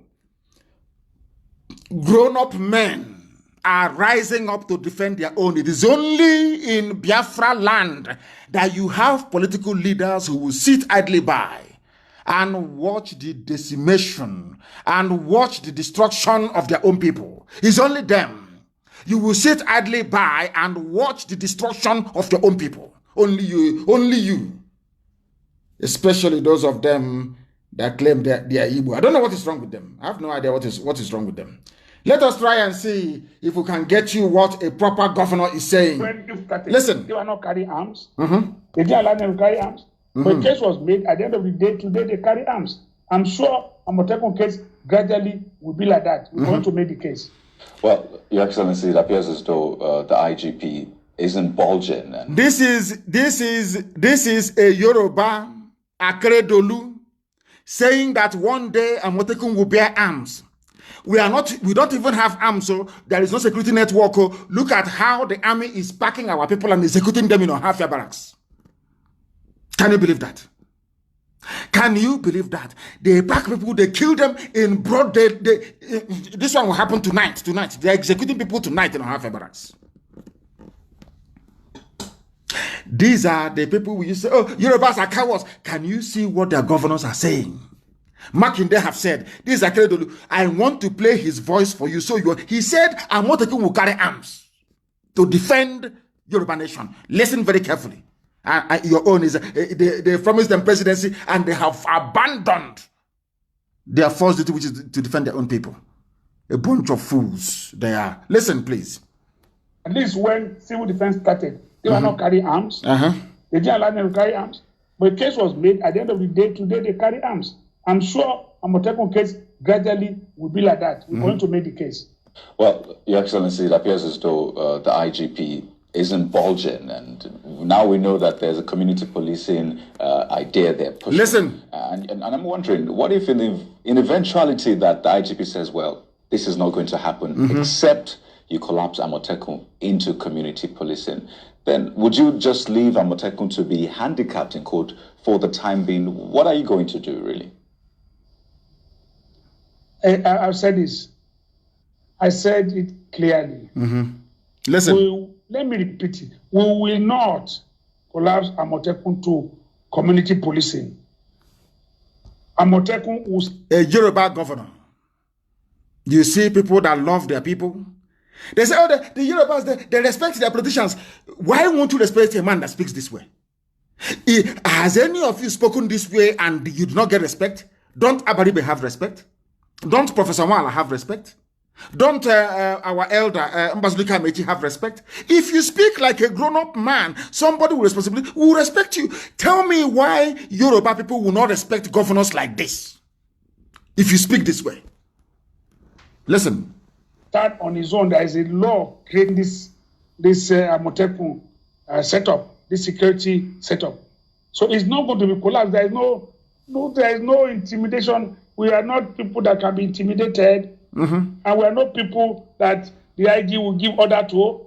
It's not possible. We will not collapse it. I've said so. There's no need for us to belabor this issue. We will not. But all we say is that if he's prepared, we are prepared to discuss with him. Let us discuss on this matter. Amotekun is different. Community police is different. Amotekun will collaborate. All of us will collaborate together. The issue now that is left is about carrying arms. And we say we will pursue this and make them understand at the end of the day. If the IG now does not understand, it will leave one day. Well, another IG will come, other people might understand. If he doesn't want to understand, we are not forcing him to understand. Are you listening? It doesn't matter what the IG of police says. The Yoruba nation, the Duduwa nation have determined that Amotekun is here to stay, unlike the useless Igbo governors that betray their own people. That is why today, because the army has nothing to do, they will go and they will drive civilians into their barracks to go and execute them. And you want us to respect such people as leaders? Is that what you think? You think you're insane. Anybody saying that is absolutely mad, is insane. Look at the way they are behaving. Compare their behavior with how the Yorubas are behaving. And that tells you all you need to know. That will tell you all you need to know. That will tell you all. It doesn't matter where they send their families to. Believe you me, as we are hunting the terrorists, we are also hunting every slave in our land. I'm telling you the truth. And they will get it all of them one after the other. Mad people everywhere. You want to sell our land that the army can drive out of their barracks. They have no war. There is no war going on. They go and round up some young people. The killing in Enugu is not enough. They now want to do it in secret, half your barracks. Listen, because the Yorubas, they have security network supported by the governors. Your own governors will betray anybody who tries to form a security network. The governors will go and betray the person. They will go and betray. I don't know what type. I don't know this spirit, this evil spirit of betrayal. I don't know where it came from. It wasn't in our people before. I don't know for some reason. I don't know how come. Everybody is a potential betrayer. Somebody you think is a human being today, they wake up the next morning, is a complete idiot, talking rubbish. I don't know what is wrong with them. I don't know. Look at your governors. Compare them with the Yoruba governors. Compare them with Samuel Otom of Benue State. Now you know you have no governors. Is it not very clear to all of you? And idiots will come out, we want to run for presidency. Mad people everywhere. They think we are foolish. They think we are useless. They are in for a shock. Let them come out and campaign for their useless president. They can say whatever rubbish they like on the basis of me. Come out on the streets of Biafra and say, I want to be president. You see what will happen to you. It doesn't matter how you gossip. It doesn't matter how many professional petition writers you hire, how many idiots you recruit to be writing garbage for you. Come out and say you're campaigning for presidency. Then we'll ask you questions. We'll hold you there and ask you questions about what happened in Enugu. What did you do? Hafia, you were there and they have packed our young men to execute tonight. Hafia. Mad people everywhere. Mad people. Go and look at them. Or they're bringing water resources bill. Have you not heard about it? Have you not heard about it? They are bringing water resources bill. Have you not heard about it? And they will pass it, giving Fulani the right and access to every waterway. It will belong to them. You can't do nothing. Absolutely nothing. You can't do anything unless you cannot do anything. And this was why they brought our people. And what is paining me, my anger, is that sometimes I keep asking Efulefus and saboteurs and potential saboteurs, are you not seeing all these things? What type of demon is in you that you cannot see all this danger and threat to your life and to your existence? Why can't you see all these things? Why are you that foolish that you cannot open your eyes and see all these things? What is wrong with all of you? Mad people everywhere. Reject National Water Resources Bill. It's another Ruga. Autumn, the same autumn is saying it. Can any governor in the East say this? The answer is no. All they're looking for is betray and gain favor from Fulani. Your betrayal is equals to the favors you get from Fulani. You're not ashamed of yourself. Ebonyi is gone. If not for IPOB. There's something in Enugu. Everywhere we're battling these criminals. Behind the scenes, battling. Losing men every blessed day. And today, the Nigerian army is doing the work for Miyetti, a terrorist group, by arresting young men on the streets to execute them. And tomorrow you'll be talking nonsense, as most of you Efulefus are, and potential Efulefus as well. And then you see what will happen to you. It's only a matter of time. Somebody wrote very, very well. Do you see how the reason why I say the South is foolish? I don't know what is wrong with this. When I mean South is Oduduwa and Biafra put together. The stupidity of the South, I call it. You know they're floating a new NBA, the Northern Nigeria Bar Association, NNBA, because a midget was not invited to speak at NBA, whatever rubbish they call it. NBA, I don't have regard for NBA anyway. They're a bunch of idiots. They are not. They claim they are lawyers, but they are not lawyers. They are not lawyers. These are people that anyhow it goes. It doesn't matter. They are not. I don't see them as lawyers. I don't have regard for them as lawyers. Can never be lawyers because proper lawyers do not behave the way they do. Proper lawyers do not behave the way they do. They don't behave the way they do. These are lawyers because a northern governor was asked not to attend or was disinvited to a program by MBA. These are your so-called one Nigeria lawyers. They went and formed their own Northern Nigeria Bar Association. But all of you so-called lawyers from the South, you were there when Onoren was removed. All of you were there. Did you form Southern Bar Association? Did you even protest? The answer is no. Do you see this? I don't know what it is. This almost collective stupidity of the South. They removed Onoren. Between the removal of Onogen and this invite or this invitation of the midget El Rufai, which one is greater? Which one is of more importance, legally and otherwise, and morally? Because they are chief terrorist, who is a governor, because you disinvited him to an event, they are forming their own MBA. If there's such a thing were to happen now, the first person to float the idea from the South, you will see other people gang up against him and sell him to the Fulani. I keep saying this treachery and the Fulefuism, how does it even get into you people in the first place? If I wanted to be an Efulefu, when they were offering me heaven and earth in detention, I would have taken it.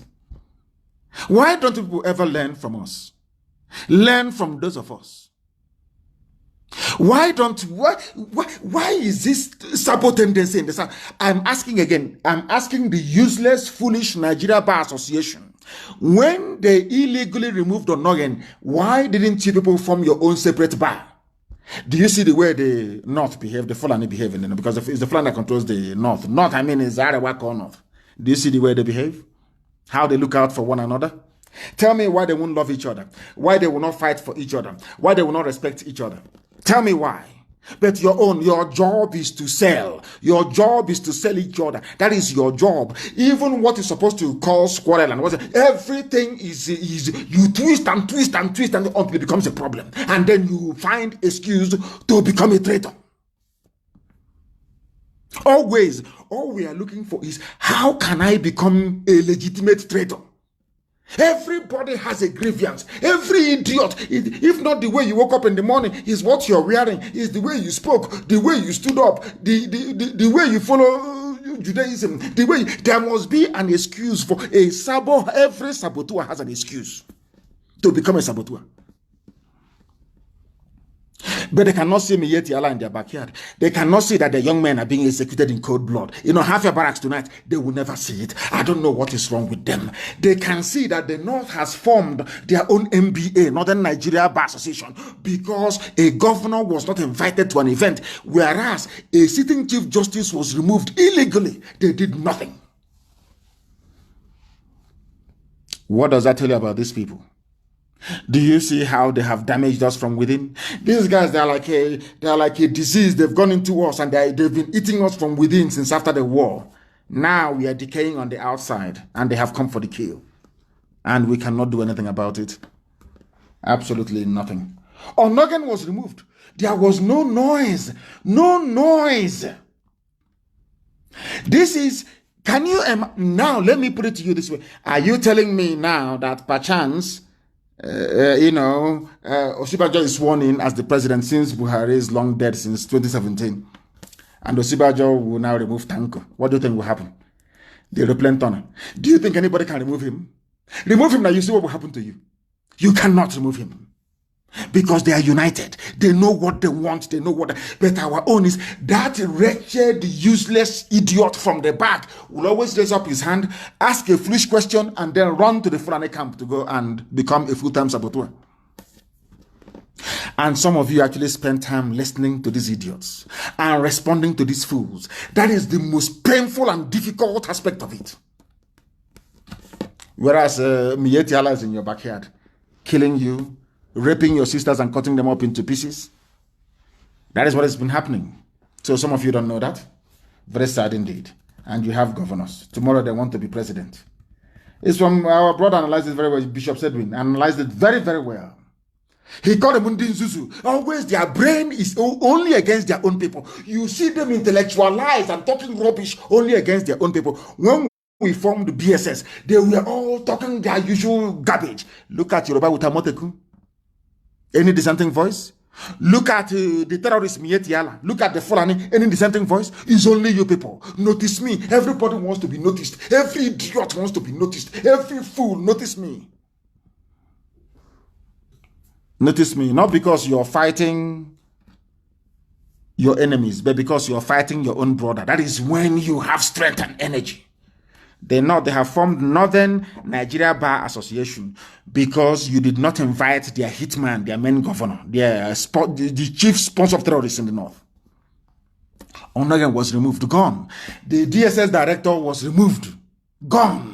All of you are there, sheepishly looking like the fools. All you do is, APC is doing very well. We must support APC, be so that they can give you money from the north. So Fulani can sprinkle some cash in front of you. That is how wretched, how hopeless, how useless your lives are.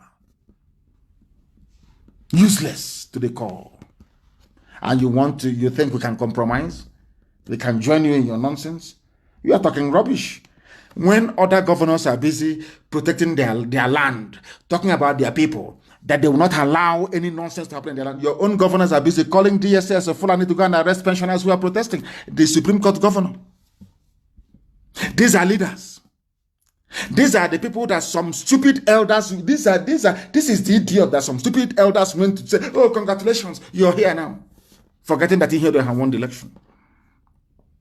People without principle, people without gumption, people without scruples, people without morals, none whatsoever. Anywhere they see the cash, they follow. Anywhere they see envy, they invest in envy. The same way people invest in business, that is how they invest their time and energy into envy to look for how to do sabo work. Sabo. This is the result of it. Now you have people who put them. Supreme Court governor, calling Fulani DSS to come and punish his fathers for asking for their money pensions. This is the type of leadership we have in Biafra. This is the type of, hey, do you see the battles we need to fight? Do you see the obstacles we need to overcome? Do you see why we do what we do and the way we do it? Hope Uzodinma, protesting pensioners in Imo State, accused Hope Uzodinma, the Supreme Court governor, of using DSS to intimidate them. People came asking for their pensions. Your father's age mate, and you're calling DSS, Fulani Secret Police, to come and arrest them. This is our history. This is the life of our people. Sabo everywhere. It is this present breed of leadership we have now. It is the worst of the worst since history began. This is the worst set of leaders we've ever had. The worst set ever. You're calling Fulani DSS to intimidate your own parents. And you're telling me that all is well with us. And all they can say is Igbo president will transform Nigeria. Let me keep saying it. Let these people keep fooling themselves until the game will set is now setting a bit, until it will set properly. Let them come out to campaign, and then we'll see what will happen to them. Mad people everywhere. That's all they care about. Who will be governor? Who will be president? That is all that matters to them. Yala can kill us. Our villages can be turned into Fulani Emirates. They don't care. All they care about is political office and to make money for themselves and their children. That's all they care about. Mad people. Come and do presidency. President will go about mad people everywhere. Mad people everywhere. Nigeria Bar Association fell apart because Northerners said you must invite a Fulani man. You must, because they own the place. Compare the attitude of Fulani lawyers to the attitude of the idiots from the south claiming they are lawyers. Compare the two. If not now that some people came out through Zuko to say, we are going to file a case. This killing is too much. We are going to file a case. Prepare another case because executions are going on right now in Ohafia as I speak. Executions are happening right now in Ohafia as I speak. So prepare more papers. Do you think Fulani understand law courts? They understand paper.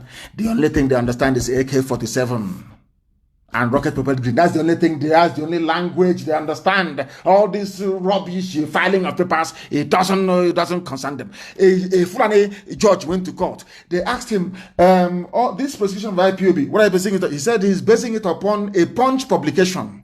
Punch newspaper published something against IPOB. Because of that, I am basing my ruling on what a newspaper said in Yoruba land. You don't know that? It's the ruling. ADF took the police to court about Operation Python Dance. A Fulani judge in Enugu ruled that the Python Dance was justified because of what Punch newspaper wrote. Some of you don't know that. No, you don't know. But now you know. Now you know. You don't know what you're in for. You don't know how many enemies you're facing. You don't know. Now, the actor died. His name is Chadwick. His picture is everywhere. People are mourning him. Chadwick is dead. And I was asking myself, since 2 days ago, I've been asking myself, I've been praying to God, and that was why I prayed for forgiveness this evening. I was asking God, are you sure you actually, that these are the same great people you once made? Are you sure we are descended from those people? Your own people died. 21 of them were shot dead. You are siding the Fulani that killed your own people. But an actor died. All of you are all mourning him. An actor that did nothing for you, of course, an entertainer. I respect that, and I regret the fact that he's dead. Of course, he died from cancer. Fulani came and shot 21 of your young men. Instead, you're siding Fulani. Oh, dear Lord, have mercy. And let me tell you what is going to befall you. I want to tell you tonight what is going to become your portion. I will tell you tonight what is going to become your portion. If you don't know, if you do not know, now you are going to know. I want everybody to look at the case of Southern Kaduna, because we have our efulefuism has gotten to the point whereby we don't even see danger anymore. Or if danger is coming, and behind that danger there is gossip, and behind that gossip there is a chance that we can become a traitor.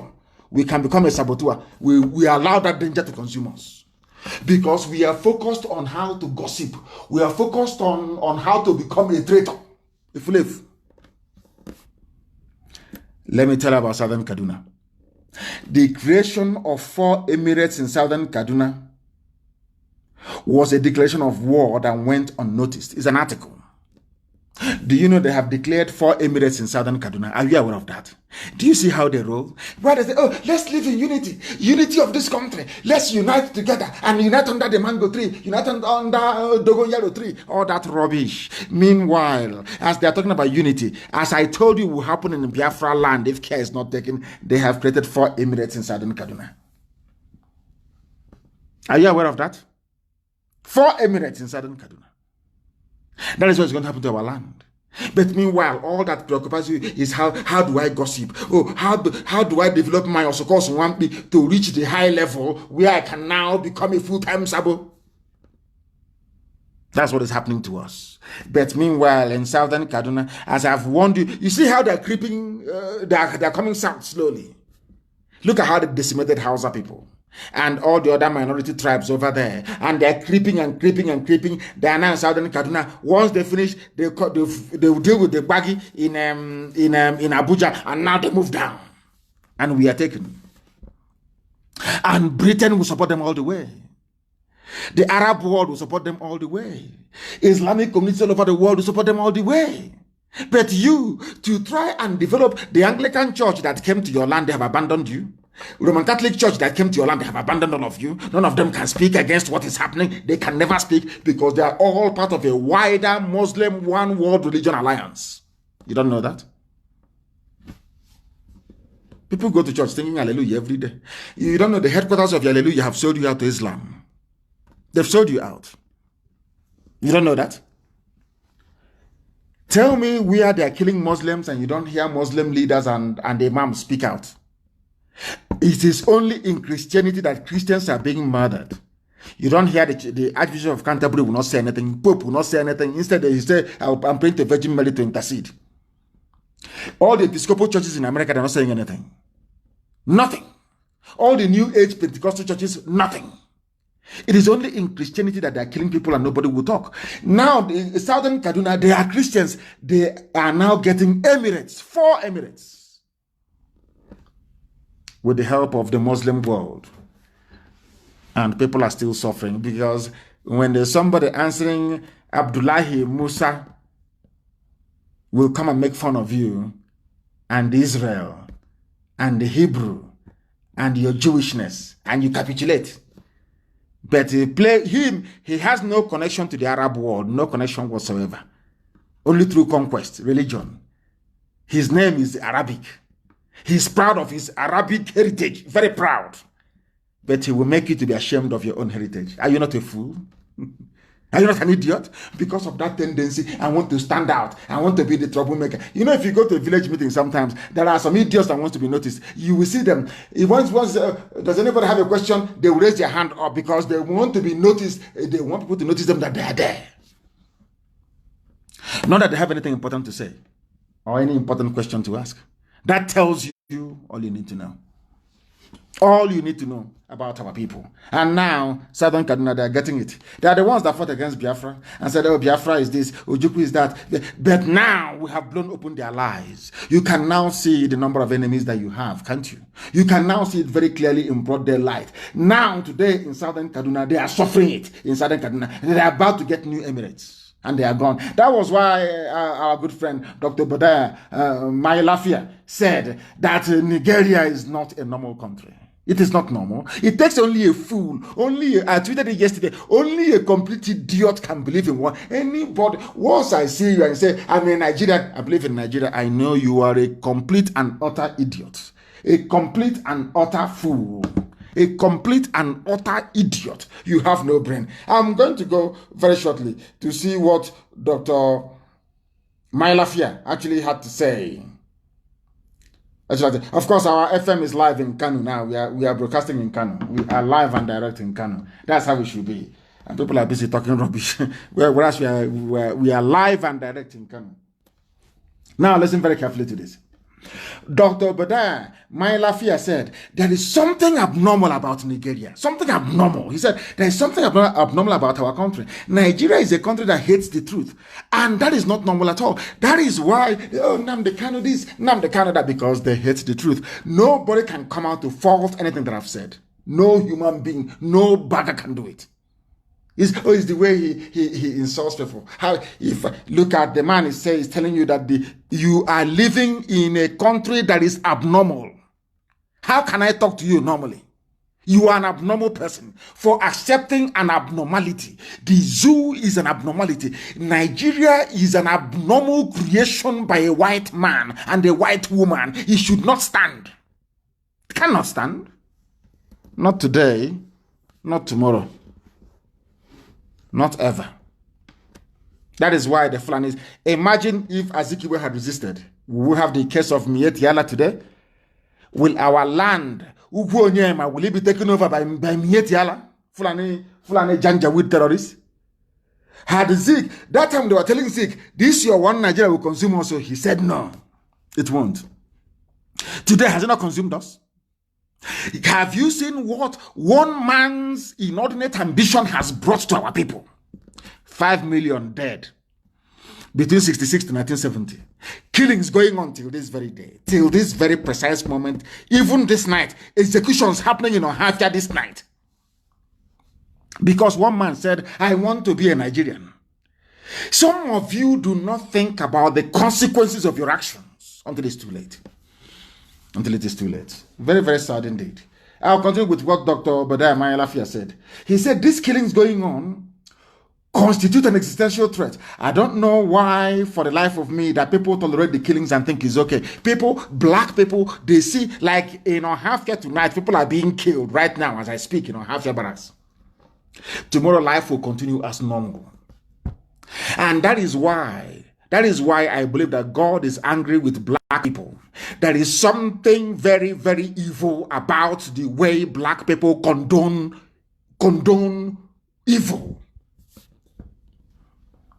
Black people tolerate evil. Something that no matter how you castigate white people, there are some things they will never tolerate. Never tolerate it. Dr. Mailafia said that it is not normal that people will tolerate this level of killings. And that when we speak and tell people about the reality of what we are facing now, they are more concerned about the sources, more concerned about political correctness. They have absolutely no concern about the holy matters that are being slaughtered. People are dying every day. People are going to be killed in Ohafia tonight. Young Igbo youths will be killed in Ohafia tonight by the commandant. He's not fighting Boko Haram. Not the bandits who are killing people, but all he does, he will drive out with his hillocks, with his AK-47, arrest some young men, drive them to the barracks, execute them, and bury them there. That's what they do. And his name is Solomon. He claims he's a Christian. Babatunde, Solomon Babatunde. So he trained to become a soldier only to kill civilians. That is the brain of a black man. That is how evil black people are. You are a trained soldier, but the only thing they train you to do is to kill unarmed, arrest them, and execute them. That is your job. And tomorrow, Kezibaz will buy him more hillocks. I don't know, whoever gave this crop of leadership to our people, it won't be well with that person. It can't be well with them. Dr. Mailafia is saying, why can't we face the reality that people are being killed? The children, the elderly, women, the youths being killed on a daily basis. That is my focus. Another thing to me is diversionary. That is how a man reasons. Every other thing you're telling Dr. Obadiah is minor. He is concentrating on the death of the innocent. What concerns you is how do I become saboteur? That is all that comes. That is the evil. And in IPOB is very, very funny. Once you allow evil spirit to enter you, you are finished. There were those before who were making mouth that without them, IPOB cannot move forward. It's them that is doing this. Today, people have forgotten who they are. That is the might of IPOB. Once that devil goes inside you and is pushing you, he's pushing you into oblivion. Look at all of them. Some of you know I cannot speak ill of certain individuals. Some of you know that I used to come on air and I will not start my program until I speak to Barrister Mazi. I won't start any program. That was how important he was. I cannot start program without hearing from the barrister himself. Today, barrister is no longer there. Are we not moving forward? Are we not moving forward, I ask? People, that's one thing about evil spirit. When it goes inside you, it blinds you. Especially when they send zoo politicians to be convincing or confusing some of you. I remember this Kanu went to go and see the very honorable barrister. That's what they send a politician to be confusing you, telling you how important you are. Oh, you are very great, you're important. They'll mess you up and you become irrelevant. And this trend continues to move. And that is why, before I bring our program to a conclusion this evening, I must make it abundantly clear that the essence of these lectures, the essence of our broadcast is to get our people to reason in a particular way, to reason like human beings. I've been staying with white people for decades.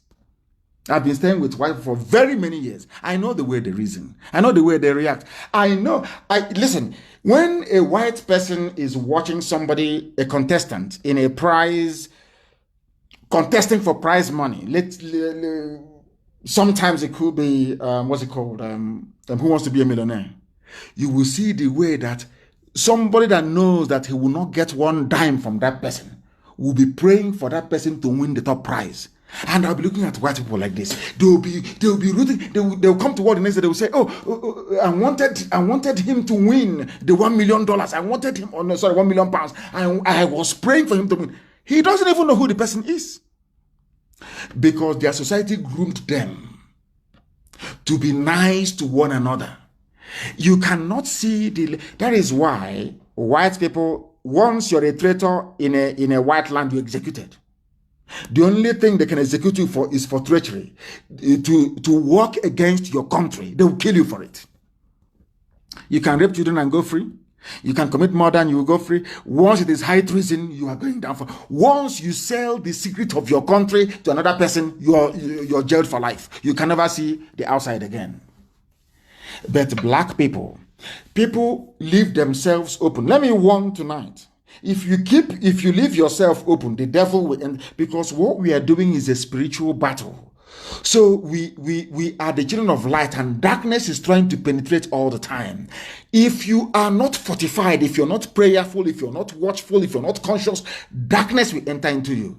That is when you begin to talk rubbish on Facebook, you begin to open fake accounts, begin to talk nonsense, because you've allowed darkness to penetrate and enter into you. And it will make you become irrelevant. And the movement continues. The movement continues. As I have said before, and I'll keep saying it. I lead IPOB. People do what I ask them to do. If you cannot do what I ask you to do, you get out of IPOB. You do what I ask you to do. If you get out, you will open a fake account, you will talk rubbish for 5 or 6 weeks, and you will be forgotten.